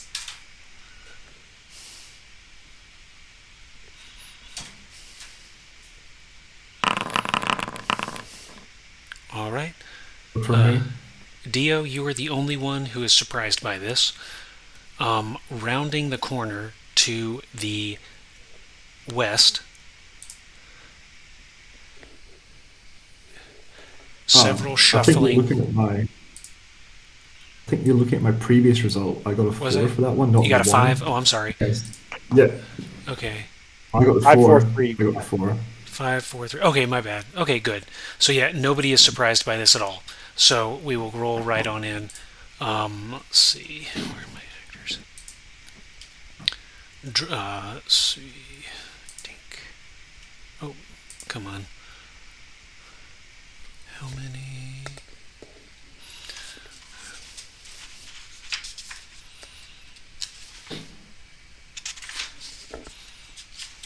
Oh, sorry, my printout's not. There we go. Alright, so several shuffling figures appear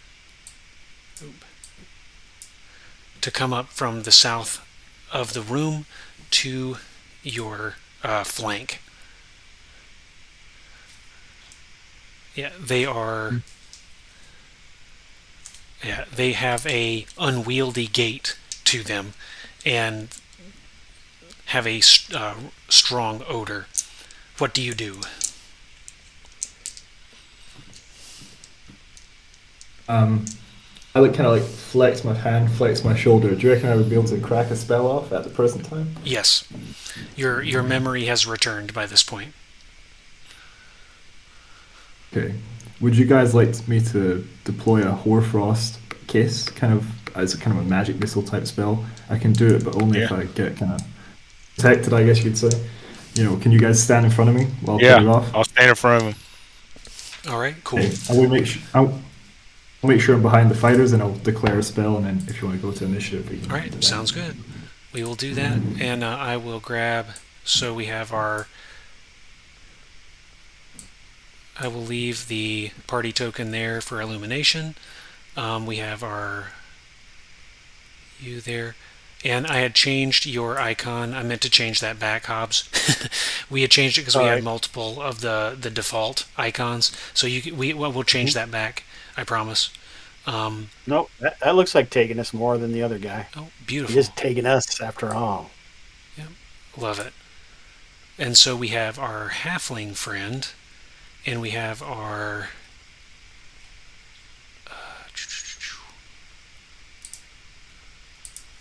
let's see. We have Bodemel. Oh,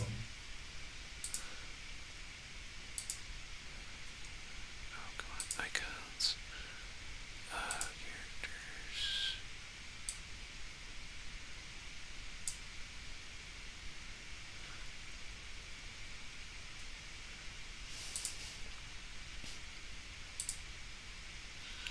What should Bodemel be? I like that. I like that first one. You use this.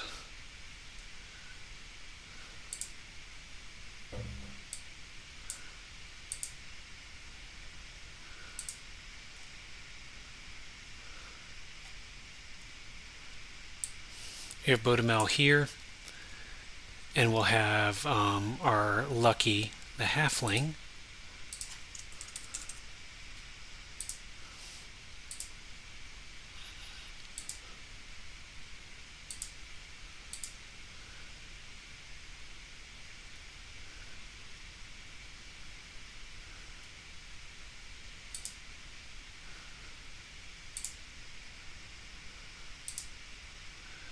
And Lucky the halfling probably would have been out front a bit, because he would have been looking in with you guys.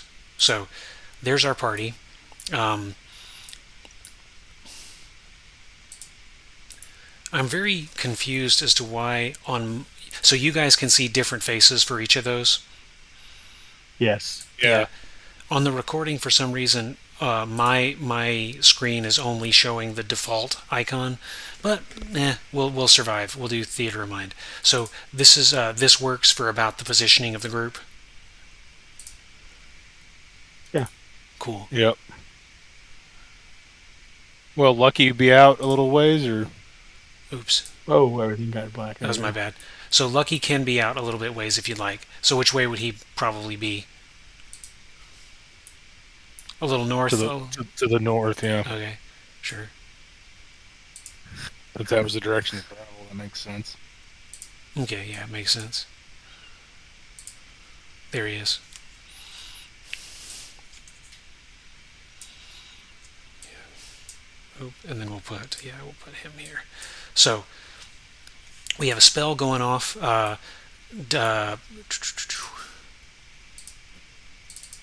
Dorzel is holding the line, protecting the magic user. Teganus, what are you up to? I'll throw my spear. Okay, cool. So Throwing a javelin. cool. First, and you're going to fling a javelin, you said? Yeah. Cool. So these guys start moving up towards you. They have a slow, shambling gait about them. First, we'll do our spell casting. So we have our movement. How does that work?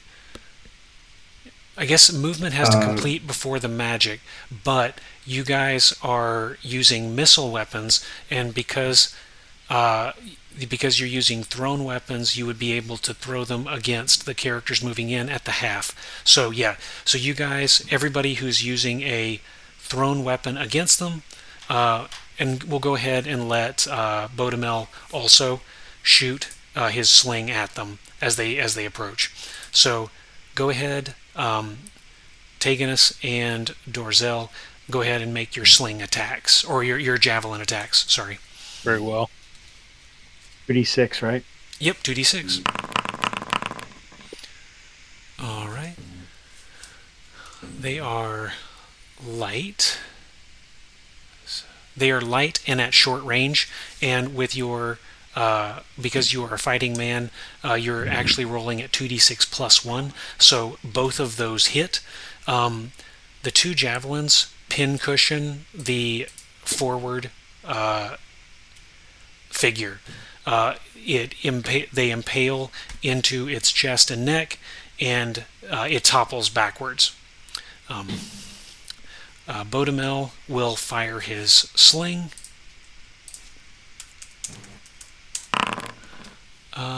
7 at short range will hit, and so he will. It knocks this one here. Next up is magic. So go ahead and cast your spell. If you'd like to dictate how it goes, go right ahead. I think let me roll the dice first, and then I'll see what happens. Okay. So just 1d6 plus 1 damage. It doesn't look like, from the description, doesn't look like I have to roll anything. All right. So 4. I don't know if you want to subtract 2 from earlier where I was hitting the shoulder, or if that's worn off by now. So No, it that wouldn't might be apply to still- magic. So Okay, so it's 4 damage in total, please. okay, cool. So the we have eschewed hit point damage, and I never did tell you an alternative for that attack. I recognize that. However, you will Is it successfully a killing or splatter. a killer? Yeah, you will successfully splatter one of them. So Sure, the Hoarfrost Kiss that you launch at your enemy strikes it in the thorax. A freezing sensation runs up and about its neck and head, and it collapses into itself, ice shattering into its torso, and it collapses on the floor. I imagine like when I breathe, when I like you sort of breathe it into your hand to like materialize the spell. Imagine everyone's like, on a really cold day, you start like breathing with the mist.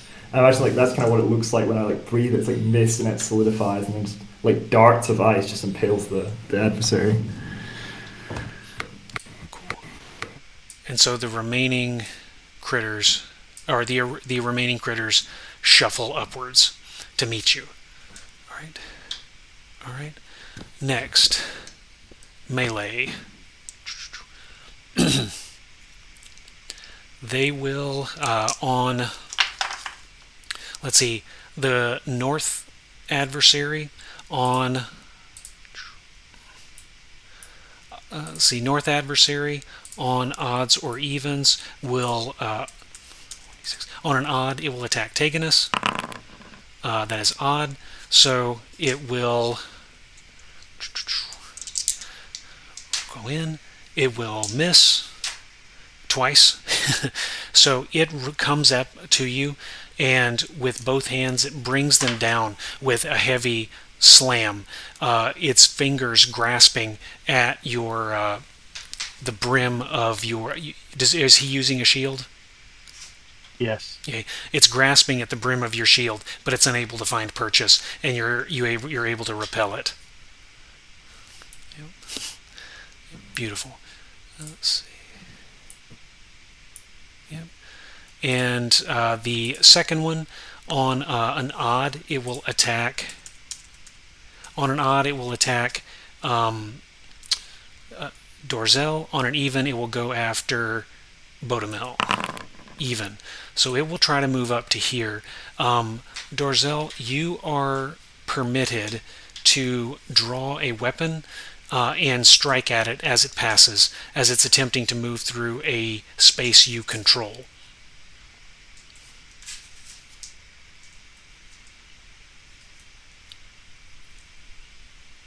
Still Just there? roll 2d6 again. Correct. Which weapon would you like to draw? So, my longsword. Your longsword? Okay, cool. Oh, you know what? I have a flail. Let me use my flail. Okay, that works. +1. Yep, and 11. Nice. So a 12 total with your +1. You swing down at it with the flail. It makes contact with the creature. The spikes stick into its back, but it continues moving past you.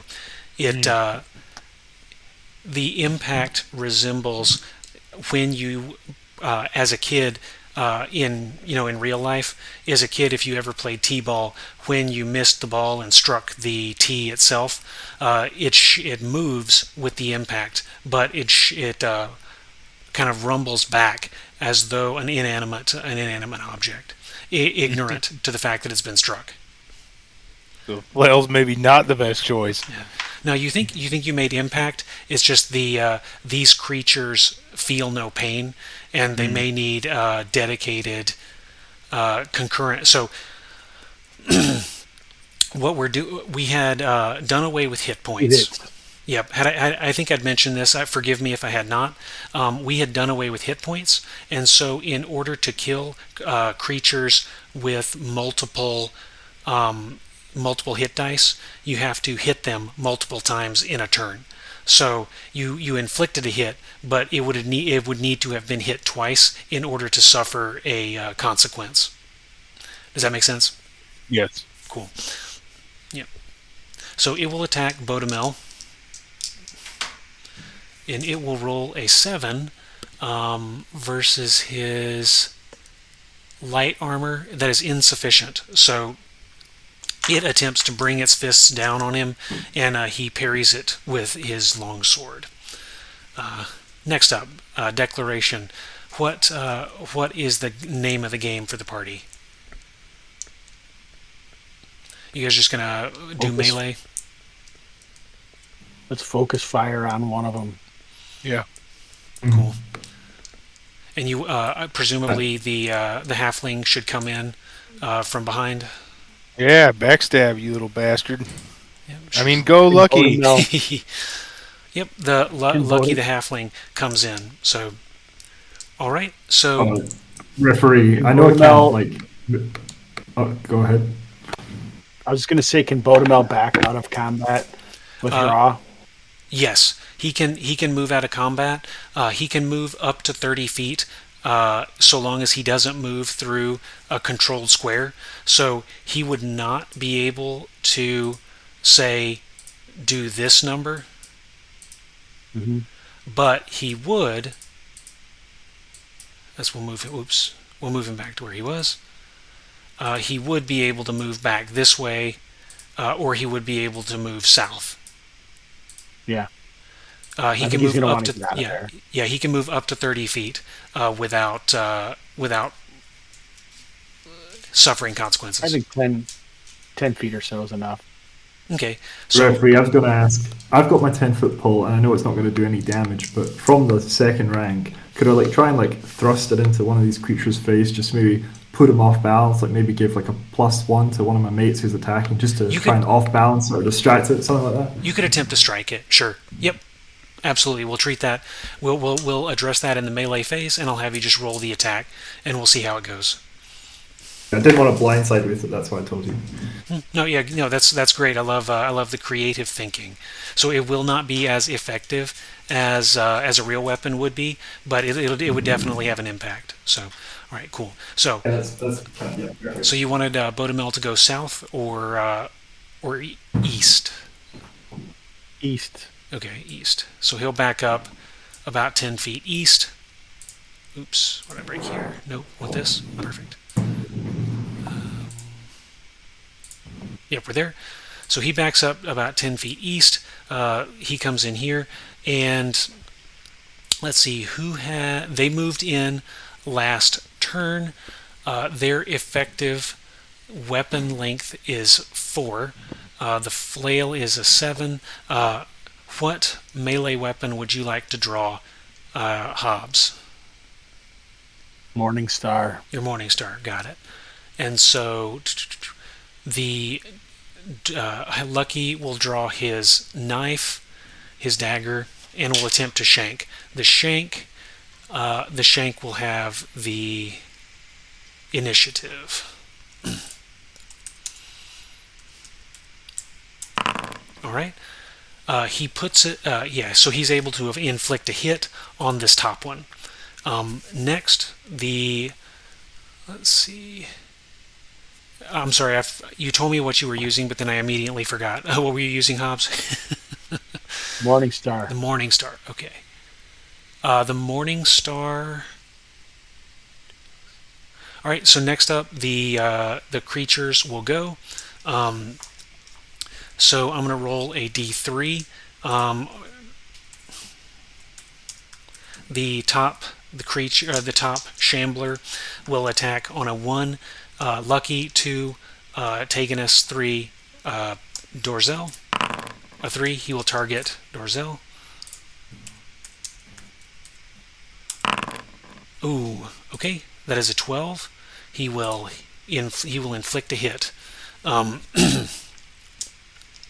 then the let's see, the bottom one will do 50-50 as to whether he will strike at the magic user. So on an even, he will strike at Dio. Oop. I probably ought to use the I'm correct. still in the back. Aren't I still in the back rank behind the did you two want to guys? step back to like here or something? To So, me, so or- this was you, Yeah. I thought. Yes. Okay, so you want to step back a bit? On those. Yeah, isn't the two guys in front of me kind of holding the line? I'm going Okay. over them with the Yeah, that's 10-foot fair. pole. Yeah, that's because fair. it's like a reach weapon. You know what I'm saying? Yep, I gotcha. I'm not So, trying to like grab or anything. I'm just, oh no, you're right. You along. did. That's what I said, Yeah. Thaddeus had explicitly said he was going to stand between you and these Yeah. creatures, and that's correcting my memory. So that's not a bad thing. So cool. I'm not trying to like scrape anything, as you know. Yep, cool. So yeah, the second one will also attempt to go after. I had Dio's character selected, so that's not actually Dio's character rolling that. That was the Shambler, and that will miss horribly. He will not inflict any damage. However, the first one does strike you, and he's able to connect. So roll a save versus death for me, Thaddeus. Very well.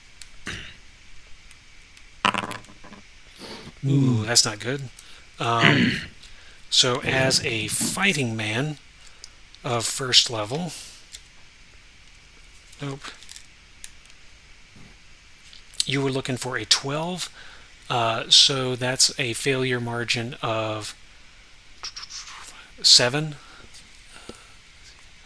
So roll me a d12.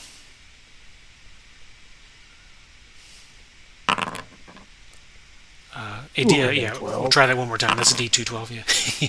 6. All right.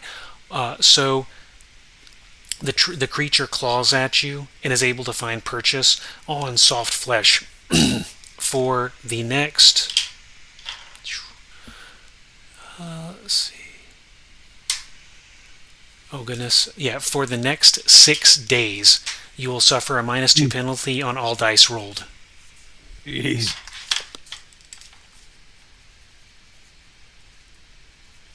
But you're not dead. Correct. You are not dead, and but you will suffer that -2 penalty on all dice rolled. So, cool. Constitution give us anything in this new system? It will. It should modify the save versus death. So, thank you for that reminder. What's your Constitution, Thaddeus? Do you have a bonus in there? Con is 11. 11. So no. Okay. So yeah, your Constitution when rolling that save when you're hit will modify it. Okay. So, cool. And yours is a 15, right? Yes. Okay. So yeah, The you only get. bonus that I have. Yep, it's the only bonus. Yeah. So yep. Cool. So yeah, you get. Let's see. So Dorzel is injured. However, he does get to strike back. So go ahead, Tagnius and Dorzel.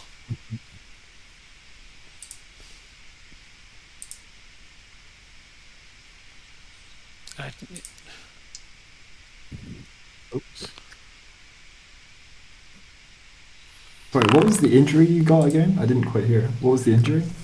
The same one you got, but a little worse. Oh shit! He got his back, or his broken back, or like ripped leg muscle, so Yeah. he can't walk essentially. Yep. Got it. Yep. The 6, especially. Okay, so 2d6 is a 9.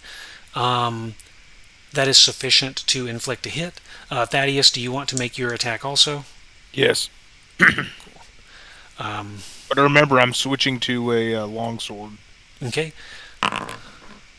Way to make my -2. pole fast. Yep. So the 5. Yep, the 5 will not connect. However, recall our lucky friend. He put a knife to the ribs of the first one. It turned as though to face him, and Taganus took the opportunity and smashed its skull in with his Morning Star.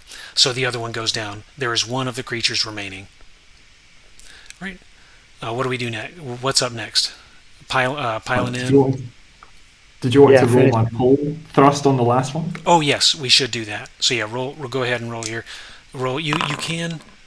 Okay, that would be a 15 on that 2d6. one. You want to roll a 2d6. I'm so used to that D20. It's muscle memory. Yep. I know it's Two. chainmail too. Yeah, Yep. that's not getting anything. Nope, nothing. You swing it kind of wildly and fail to make purchase. All right, cool. So okay, cool. So next up we have our excuse me. Yeah, okay, so this is technically the part of the turn I was supposed to adjudicate the wound, but that's fine. So next up, are we? What's the plan? Are you guys declare actions? Are you guys going to pile in on him? Wait, I'm gonna drag make trying to- Thaddeus. I'm going to drag Thaddeus backwards if he's down. Thank you. Cool. Oh, he is down. I'll No. grab his armor. And just, like, I'm drag him swinging. Yep. back. Oh, I thought still- you. Oh. Yeah, Can I- yeah, you did fail the save, so you probably would have gone down in the mop up phase. I'm still new. I'm still new to my own system, but so we'll go with your standing. But yeah, Whose system is this? Yeah, going forward. Yeah, going forward. If you fail to save, you fall over, and we've done that every other time. I just messed up on the ruling there, so we'll just run with it, and we won't Well, try maybe- to retcon. Maybe I just got off a shot as I went down or something. Yeah, that makes sense too. So, Because I'm such a badass. yep, makes sense to me. Mm-hmm. So yeah, has he been dropped? so he has In been that case, dropped. I'll grab him. Yep, he has been I'll grab dropped. his armor. Right, and you Grab can his pull him armor and back. start dragging him back. Okay, All right, taking us a step up there and okay, form what kind of shield wall he can with his Morning Star and shield. okay, cool. So and your Bodamel is still what is Bodamel doing this turn? Can he, since no one is going to be physically in melee with him, can he do a sling stone or? He could throw a sling stone. However, it would have a chance to hit an ally in melee. So there would be a chance that it would hit if you had formed the shield wall and the critter steps up. There would be a chance that he would hit you by accident. Even chance. He does have a sword, so if you want him to stab it, he could do that. But yeah, if he throws the stone from this vantage, there would be an even chance to accidentally target you. I mean, if he wants to get into combat, he can, but I kind of feel like I should be able to. I'm going to need help hitting it. Okay. Find it or someone else. But also we have. So what's Lucky up to? Neo. Is Lucky gonna attack it again? Attack the next one? Mm-hmm. Okay, cool. So you'll have Lucky on the flank. So Okay. right. So movement. So let's see. You may move yourselves to where you would like to be. And Dio, if you wanted to pull. I can move my Towards token if you like. I can't move his though. Yeah, yeah, he can move his. That's fine. So yeah, just move yourself back to where you would be a step or two, where it would be appropriate to go. That is, you can move yourself, or I can move you, whichever makes you happy. In the corner of this wall here, he would be. Okay, that works. And so Bodamel stands off to the side, or shoots a missile, Let's give him or an- what would you like him to do? Let's let him stab. Okay, He cool. can stab with his dagger, right? Yes, he can. He's better He at actually that. has a sword now. The party gave him they found long one-handed arming swords in the brass ziggurat, and they gave one to Bodamel, so he has a sword now in addition to his dagger. Okay. But I thought you had said he feels like he's better with the dagger. Was I just fluff? or He's something? confident with the dagger, but it's mechanically the same. Yeah, the dagger is what he just happened to have, but he doesn't have like an added penalty for not using the dagger. Okay. Okay, cool. So let's go ahead and make attacks. You moved up to engage the creature, and you have the advantage of reach. So, humorously, I think everybody gets to go before the shambler does. All right, that'll hit. Go ahead and roll for Bodemil, just 2d6.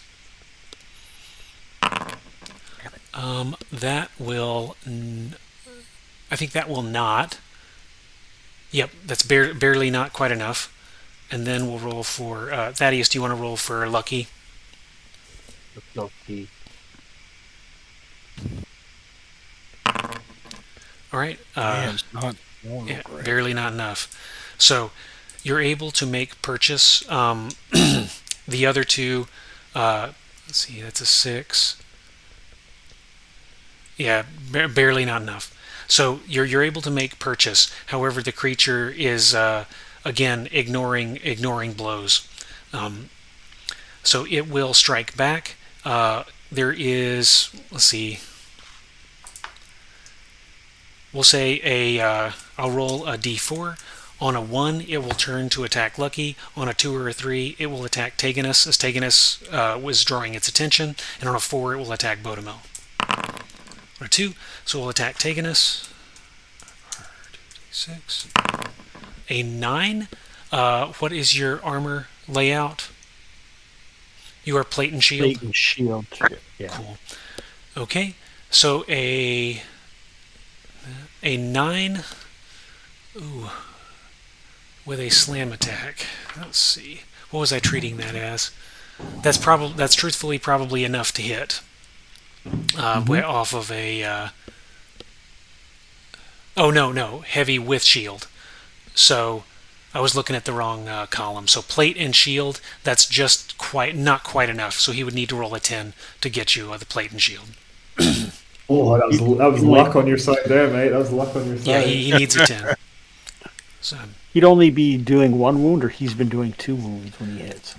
He deals 1 wound if he gets it, and I'm marking. I just marked my DM screen to remind me of what he's attacking as. So, okay. I guess what I'm asking is does he have to hit twice in order to do a wound, or just once? Just once. We are already taking. Oh, okay. Correct. So these are pretty tough then. Right. These are kind of tough adversaries. They only attack as 1 man, but they defend as 2, but to represent they're not sensitive to damage to their anatomy. You have to destroy their core, or you have to completely disable their function in order to get these things on the ground. Okay, well, let's do it. Okay, cool. All right. So next round, the Lucky gets to go first. So charge. Does he get 4 points? And so go ahead, Thaddeus. Or actually, before we do the next round, I assume you guys are continuing the melee. Yeah, we're Cool. gonna finish this thing All right. off. Do you have anything you would like to do, Dio, differently?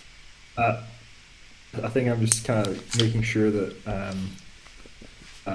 Thaddeus is he's all right. Just kind of try and keep him out of trouble. And also, I just got to quickly let you know I got to jump off in about 5 minutes. Okay. So just letting you know, is that all right? Yep, that's fine. It's about 11:30 p.m. my time, so we'll figure out what we're gonna do from there. So Perfect. I just don't want to leave you in the lurch, if you know what I'm saying. no, I appreciate the heads up. Thank you. So, and I appreciate that you're able to play with us because I know it's tomorrow morning where you are. That's right. Cool. Okay, so Thaddeus, so he will miss on a 6, I believe, with his knife. Oh, sorry, that was for me. Not it should be +1 for he's not a fighting man.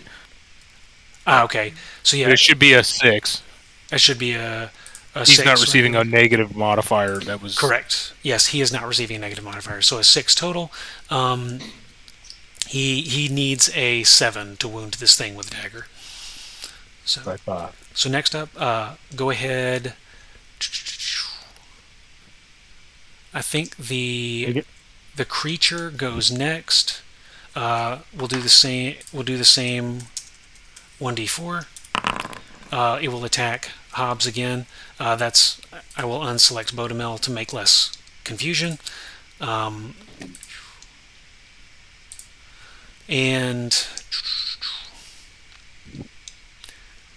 let's see. He will make his 2d6 attack.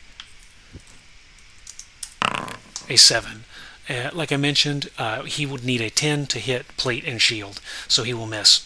Next up, Hobbs, go ahead and roll for you and for Bodemel. Oh, there's Taganus, and there's Bodemel. Miss. So 2 Okay. misses. We continue into the next round. Who goes first this time? Yep, the Lucky goes first. So yeah, 2d6, even roll. Let's go Thaddeus.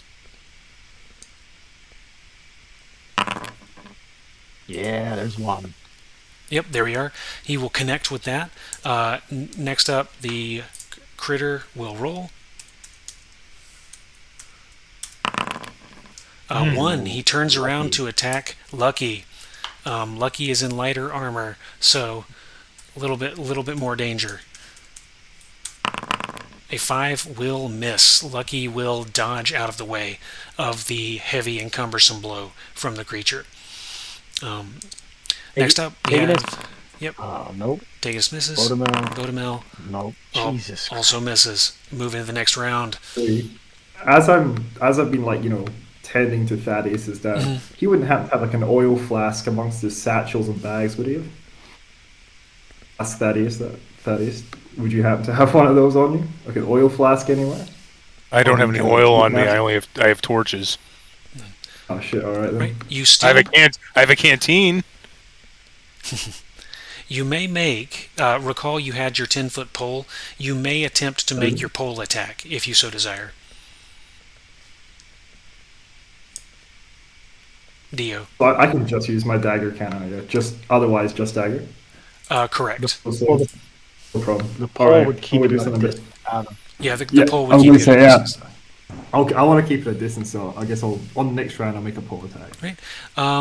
You can make it this round if you would like, because I know you didn't really act last round, so you have a chance to react if you desire.